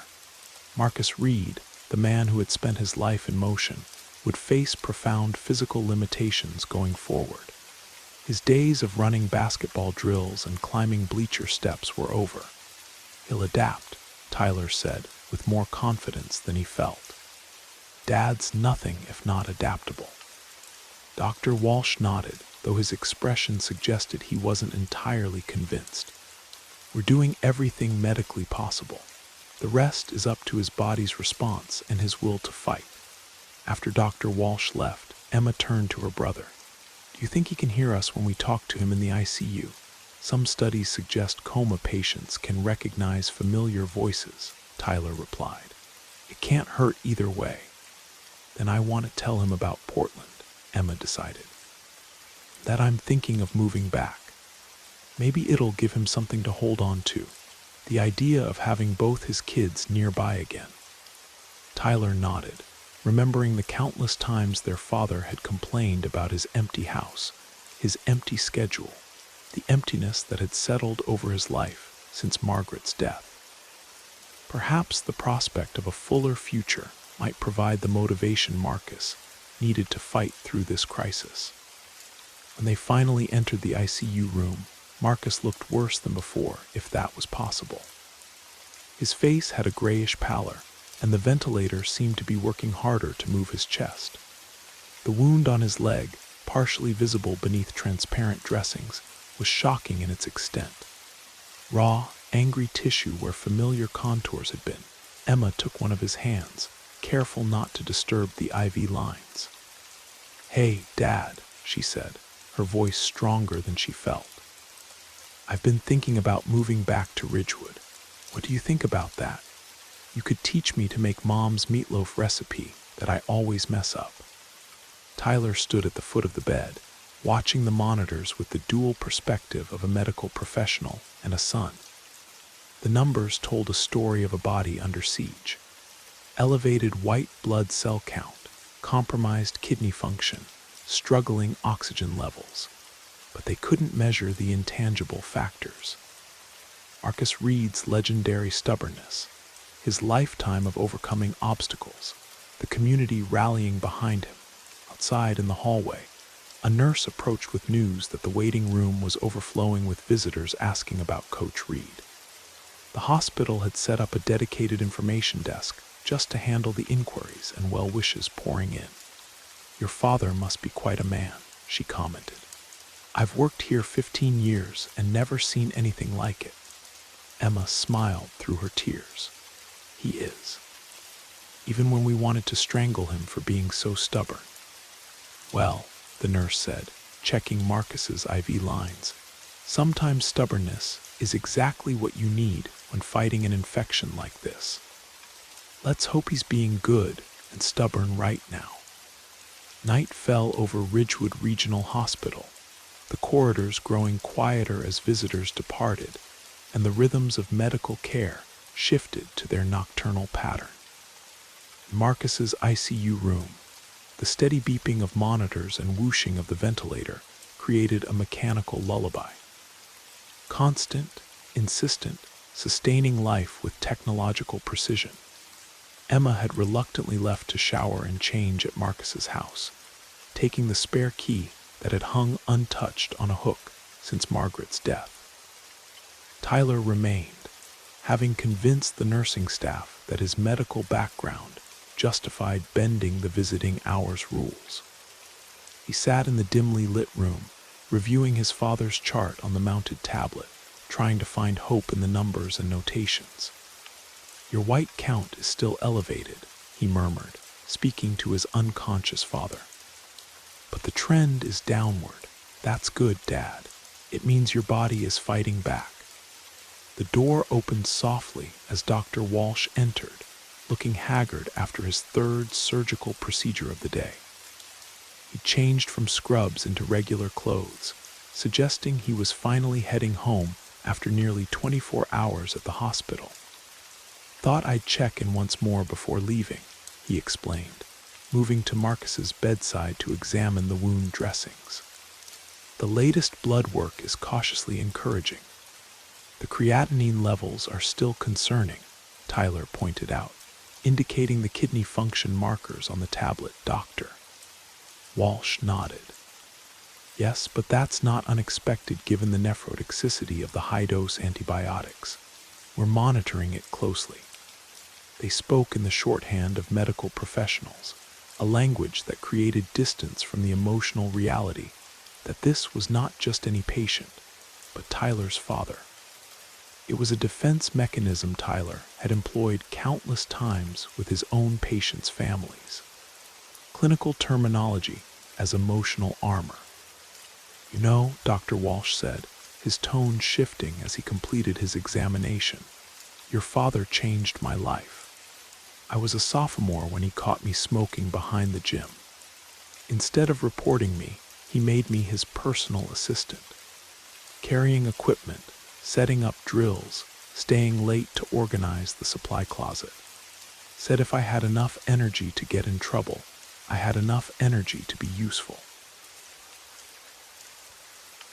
Tyler smiled despite himself. "Sounds like Dad." "I hated him for it at first," Dr. Walsh continued. "Then I started paying attention to how he coached, not just the plays, but the kids, how he'd adapt his approach for different personalities. Tough on some, gentle with others, but always pushing everyone to be better than they thought they could be." "That's why you became a doctor?" Tyler asked. Dr. Walsh nodded. "I saw how he changed lives, one kid at a time. I wanted to do the same thing, just with a different playbook." He paused, looking at Marcus's still form. "I never told him that. Kept meaning to, but..." The unfinished sentence hung in the air, weighted with regret and the universal human tendency to postpone important conversations until it's potentially too late. "Tell him now," Tyler suggested quietly. Doctor Walsh looked surprised, then self-conscious, but after a moment's hesitation, he leaned closer to Marcus's ear. "Coach, it's Kevin Walsh. That skinny kid you kept from getting expelled. Just wanted you to know that you're the reason I'm a doctor today. You saw something in me that nobody else did, not even me. So I need you to fight this thing because there are probably hundreds of other people who never got to thank you either." The only response was the continued mechanical breathing and electronic beeping. But something in the atmosphere of the room had shifted. A connection had been acknowledged, a debt expressed, a circle completed. "Doctor." Walsh straightened, clearing his throat gruffly. "I'll be back at 6 to check on him before the hyperbaric treatment. Try to get some rest yourself. Doctor's orders." After he left, Tyler sat in contemplative silence. How many lives had his father touched without ever realizing it? How many former students and players carried Marcus Reed's influence with them, woven into the fabric of their character and choices? "You've been holding out on us, Dad," Tyler said softly. "All these years we thought you were just a tough old basketball coach with a rule book for heart. Turns out you've been quietly changing lives all over town." Emma returned shortly before midnight, carrying a small duffel bag and a cardboard box. "I found something at the house," she said without preamble, setting the box on a chair. "I was looking for clean clothes in the hall closet, and there was this box labeled Kids Important." Tyler raised an eyebrow.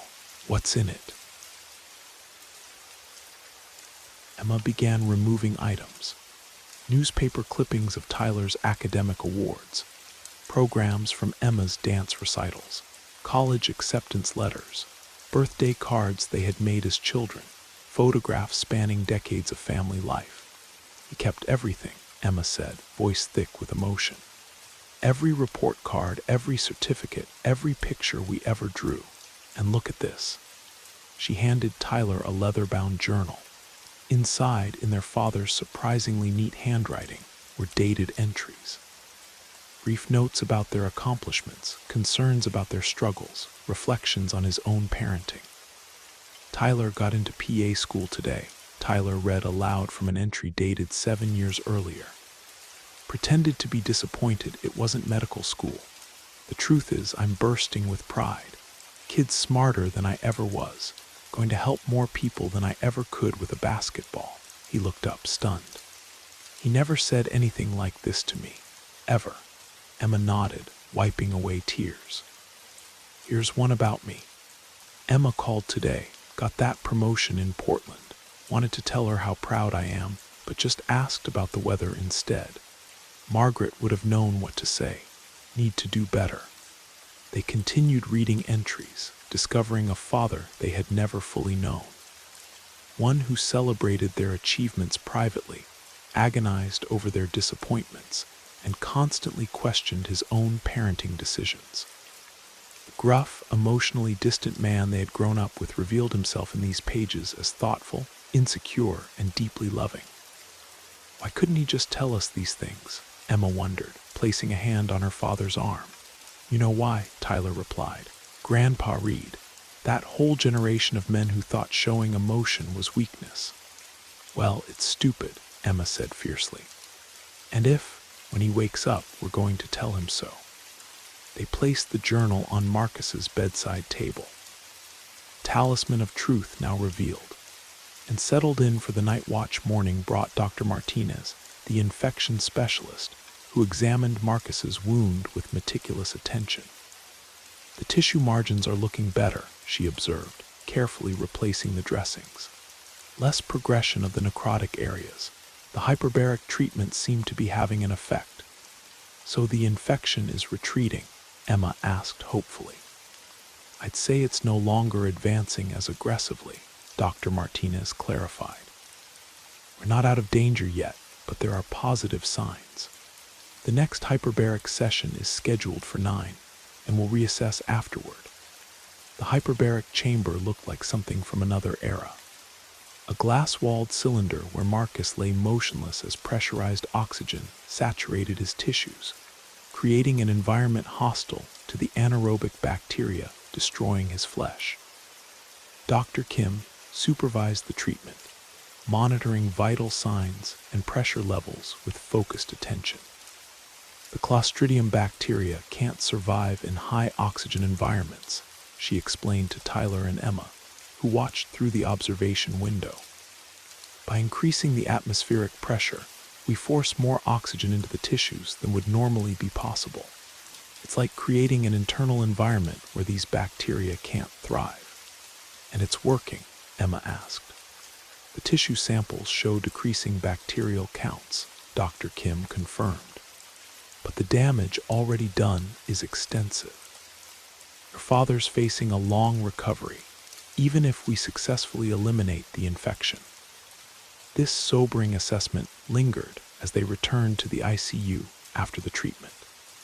Marcus remained unconscious, the ventilator breathing for him, but the nurses reported small improvements in his vital signs. His fever had dropped slightly, and his blood pressure had stabilized without requiring as much medication support. Around noon, Bill Morrison arrived with a surprise visitor. Marcus's younger sister Alina, who had flown in from California after hearing the news. "My God," she gasped upon seeing her brother. "He looks just like Bobby did." The reference to their deceased brother sent a chill through the room. Alina was Marcus's opposite in many ways, expressive, emotional, quick to laugh or cry. She approached the bed without hesitation, laying a hand on Marcus's forehead as if checking a child's temperature. "Marcus Reed, you listen to me," she said firmly. "You're not following Bobby's path, you hear? You've got kids who need you and a whole town waiting for you to get back to yelling at them about their posture." She turned to Tyler and Emma. "He always was the stubborn one.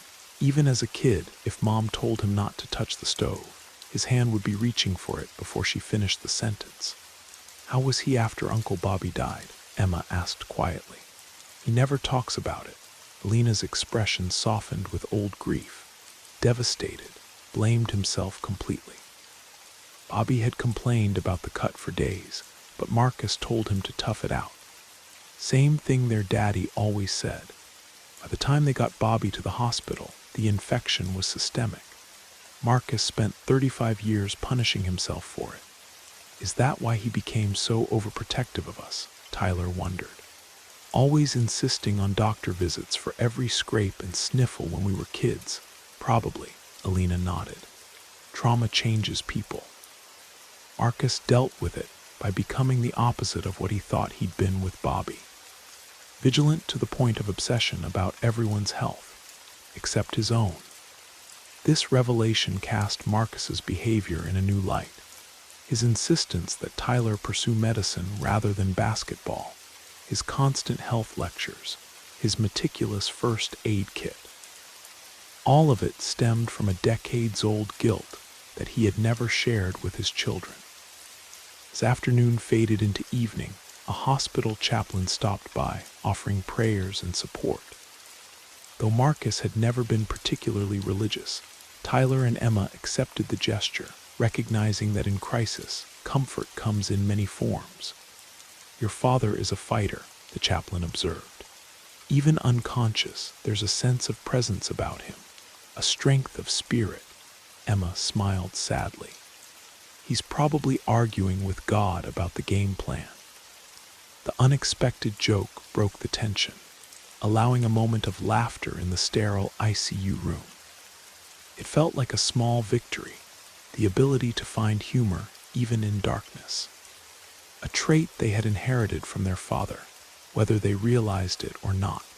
Later, as twilight painted the hospital windows in shades of purple and gold, Dr. Walsh returned with news that would change everything. The latest cultures show a significant reduction in bacterial load, he reported, his professional demeanor barely containing his excitement. And the blood work indicates his systemic inflammatory response is moderating. We're going to begin weaning him from the sedation tomorrow morning to assess his neurological status. You mean you're going to wake him up? Emma asked, gripping Tyler's hand tightly. We're going to try, Dr. Walsh confirmed. He's not out of danger yet. Wound still requires significant treatment, and his kidney function remains compromised. But for the first time since he was admitted, I can say with some confidence that your father has a fighting chance. The siblings embraced, relief washing over them in palpable waves. The battle wasn't over, but a crucial turning point had been reached. Marcus Reed, against considerable odds, was holding his ground. "Stubborn old man," Tyler said, voice thick with emotion. "Too ornery to let some bacteria take him down." Sunlight streamed through the windows of Ridgewood Regional's rehabilitation wing as Marcus Reed, seated in a wheelchair, stared determinedly at the parallel bars before him. 4 months had passed since he'd first collapsed in the ICU after being weaned from sedation. 4 months of surgeries, skin grafts, wound care, and the grueling daily work of reclaiming what the infection had taken from him. "Ready to try standing again, coach?" asked Lisa, the physical therapist who had been working with him since his transfer from acute care. Her cheerful persistence reminded Marcus of his own coaching style. Encouraging but unyielding, accepting no excuses. "Been ready for weeks," Marcus grumbled, though they both knew his previous attempts had ended in frustration and pain. The extensive debridement had left his right leg a patchwork of grafts and scars. With significant muscle loss and nerve damage, the shin that had once carried him through decades of athletic endeavors now struggled to support even brief moments of weight-bearing. "Remember, small victories," Lisa reminded him, positioning herself to support him if necessary. "Just like you always told your players." Marcus grunted acknowledgement as he gripped the parallel bars and began the arduous process of pulling himself upright. His arms, strengthened by months of compensating for his weakened leg, took most of his weight as he rose shakily to a standing position. Pain shot through his reconstructed shin, but it was different from the early days. Less sharp, more of a deep, persistent ache. Marcus breathed through it, using the meditation techniques the hospital psychologist had taught him after his third frustrated outburst had sent a food tray flying across his room. 10 seconds, Lisa counted, watching his form carefully. 15 seconds. "That's a new record, coach."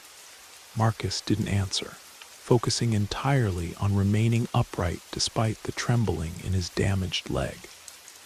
When he finally lowered himself back to the wheelchair, sweat beaded on his forehead, but a flicker of satisfaction crossed his weathered face. 25 seconds, Lisa announced triumphantly. "We're making progress." "Not fast enough," Marcus muttered, though with less bitterness than similar comments a few weeks earlier. "Rome wasn't built in a day," she replied, the familiar platitude earning an eye roll from her patient. "If I had $1 for every cliché you therapists use, I could buy myself a new leg," Marcus retorted. But there was a hint of humor beneath the gruffness. As Lisa helped him navigate back to his room, they passed the physical therapy gym where other patients worked through their own recoveries. Marcus nodded to several he'd come to know during his extended stay. A stroke survivor relearning to use her left arm, a young construction worker recovering from a spinal injury, an elderly woman rebuilding strength after hip replacement. They formed an unlikely community, united by the shared experience of bodies that had betrayed them and the determination to reclaim what had been lost.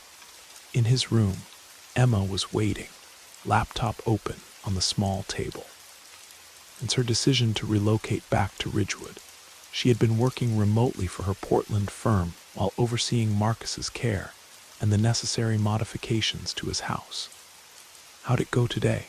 she asked, closing her computer as Lisa helped Marcus transfer from the wheelchair to the armchair by the window. 25 seconds standing, Lisa reported before Marcus could downplay the achievement. "And yesterday, he walked 8 steps with the walker." Emma's face lit up. Dad, that's fantastic.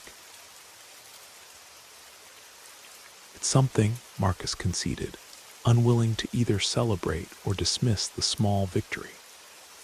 This new version of himself, dependent, progressing in agonizingly small increments, remained uncomfortable territory. After Lisa left, Emma updated him on the house renovations. The contractor finished the ramp yesterday, and the bathroom modifications should be done by Friday. Tyler's supervising the grab bar installations this afternoon. Marcus nodded, trying to ignore the twinge of humiliation at the thought of his home being transformed to accommodate his disability. His pride had taken as severe a beating as his body during this ordeal. The doctor says you might be able to go home next week if your wound continues to heal. Emma continued, her voice carefully neutral. They had developed an unspoken agreement not to address the elephant in the room. That Marcus would need assistance for the foreseeable future, possibly permanently. Your job in Portland, Marcus said abruptly. You can't keep putting it on hold forever. Emma met his gaze steadily. I'm not putting it on hold. I told you they've approved my permanent remote work arrangement. I'm staying in Ridgewood. Because your old man got himself infected with flesh-eating bacteria, Marcus said, the bluntness pure Marcus Reed, a trait that had returned as his health improved. No, Emma replied with equal directness. Because I want to. Because it turns out I missed this place. Because Mom's gone and life's too short for us to be spread across the country. She paused before adding, finding that box of memories, reading your journal while you were unconscious. It changed things for me, Dad. Marcus looked away, uncomfortable with the reference to his private writings. The discovery of his journal had led to several difficult conversations after he regained consciousness, forcing him to acknowledge emotions he'd spent a lifetime suppressing. Tyler's looking at office space in town, Emma continued. Did he tell you? The regional medical center offered him a position heading up their new urgent care facility. This was news to Marcus. He's leaving his practice in Indianapolis, Emma nodded. Signed the contract yesterday. He's moving back next month. Marcus absorbed this information silently. His children returning to Ridgewood. Something Margaret had wished for during her final days, but that Marcus had never expected to see. Both of them appending their established lives to return to their hometown. To be near their difficult, damaged father. A knock at the door preceded Tyler's arrival, still dressed in scrubs from his shift at the hospital where he had been moonlighting while finalizing his new position. Inspections done on the house, he reported. Everything's up to code for accessibility. Marcus stared at his children, these accomplished adults who had once been the gangly teenagers he'd struggled to understand. Now moved through the medical world with a confidence he couldn't help but admire. Something tightened in his chest that had nothing to do with his recent surgeries. You two don't have to do all this, he said finally. I can manage. Emma and Tyler exchanged the look they'd perfected over the past months, the one that silently communicated their shared understanding of their father's stubborn pride. We know you can, Dad, Tyler replied simply, but you don't have to. Marcus Reed, who had coached generations of young men and women to rely on their teammates, who had preached the gospel of interdependence on the court, faced his greatest challenge in accepting that same principle in his own life. As afternoon sun bathed the rehabilitation room in golden light, Marcus looked at his children and made the most difficult admission of his life. I'm glad you're both coming home, he said quietly. Your mother would be happy about that. It wasn't quite, I need you, or I'm scared to do this alone. Marcus Reed wasn't quite ready for that level of vulnerability. But for a man who had spent 64 years equating independence with worth, it was a profound step forward. As significant, in its way, as those 8 halting steps with the walker. Outside his window, the Ridgewood High basketball court was visible in the distance. where a new generation of players practiced under the autumn sun. Life continued its eternal cycle of growth and loss, strength and weakness, independence and connection. Marcus Reed, watching his children discuss the details of his homecoming, understood finally that the greatest victory wasn't in never falling, but in learning to accept the hands reaching down to help you rise again.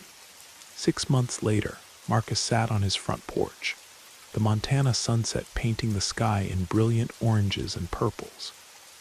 His leg, scarred but functional, rested on a footstool. He could walk now with a cane and a pronounced limp, but he could walk. The doctors had said it was remarkable. Marcus called it stubborn. Emma emerged from the house, carrying 2 cups of coffee. She'd moved into the guest room indefinitely, her Portland life now a memory. Her marketing firm had been so impressed with her remote work that they'd offered her a permanent position managing their western expansion. From Ridgewood, "Tyler's coming for dinner Sunday," she said, settling into the chair beside him. "He wants to show you the preliminary plans for the urgent care facility." Marcus nodded, accepting the coffee gratefully. Tyler had thrown himself into his new role with typical intensity, already making changes that would improve healthcare access for the entire county. "You know," Marcus said, breaking a comfortable silence, "I never thanked you, either of you, for what you did." Emma looked at him, surprised. Marcus Reed didn't do gratitude speeches. "I spent so many years trying to teach kids about teamwork," he continued, his voice rough with emotion he no longer tried to hide. "Turns out I had to learn it myself the hard way." "We're family, Dad," Emma said simply. "That's what families do." Marcus thought about Robert, about all the years of guilt and self-imposed isolation, about Margaret, who would have loved seeing their children home again, about all the lives he'd touched without realizing it, all the connections he'd been too proud to acknowledge. In the distance, he could hear the bounce of basketballs on asphalt, kids at the community center playing until the last possible moment before darkness fell. The sound that had been the soundtrack of his life. "Tomorrow," he said, surprising Emma, "I think I'll go watch practice. New coach might need some advice." Emma smiled. "I think Coach Thompson would like that." Marcus Reed had learned the hardest lesson of all. That strength wasn't about standing alone. It was about knowing when to lean on others. It was about understanding that the people who love you don't see your scars as weakness, but as proof of battles fought and won. As the stars began to appear in the vast Montana sky, Marcus Reed felt something he hadn't experienced in years. Peace. Not because his struggles were over, but because he finally understood he didn't have to face them alone. Life teaches us its hardest lessons when we least expect them. Marcus Reed discovered this truth not on the basketball court where he'd spent his life coaching others, but in a hospital bed, fighting a bacterial infection that nearly took his leg and his life. Like many of us who came of age in an era when strength meant silence and independence was our North Star, Marcus had to learn that true courage isn't found in hiding our pain or refusing help. It's in the vulnerability of letting those who love us see our struggles. It's in recognizing that the children we once protected now stand ready to support us. It's an understanding that accepting help doesn't diminish the strength we've built over decades. It honors it. Marcus's journey reminds us that our legacy isn't measured in trophies or achievements, but in the lives we've touched, often without realizing it. And while our bodies may betray us with age, while our independence may falter, our capacity to grow, to connect, and to love only deepens with time. The greatest gift we can give our families isn't our stoic self-reliance, but our willingness to let them into the pain, the fear, and ultimately, the healing. Thank you for spending this time with Brad Arrows. We hope the stories whispered through the rain carried you far into your imagination or your dreams. If you're still awake, let us know how you liked the journey. Until next time, stay safe, Sleep well, and let the darkness comfort you.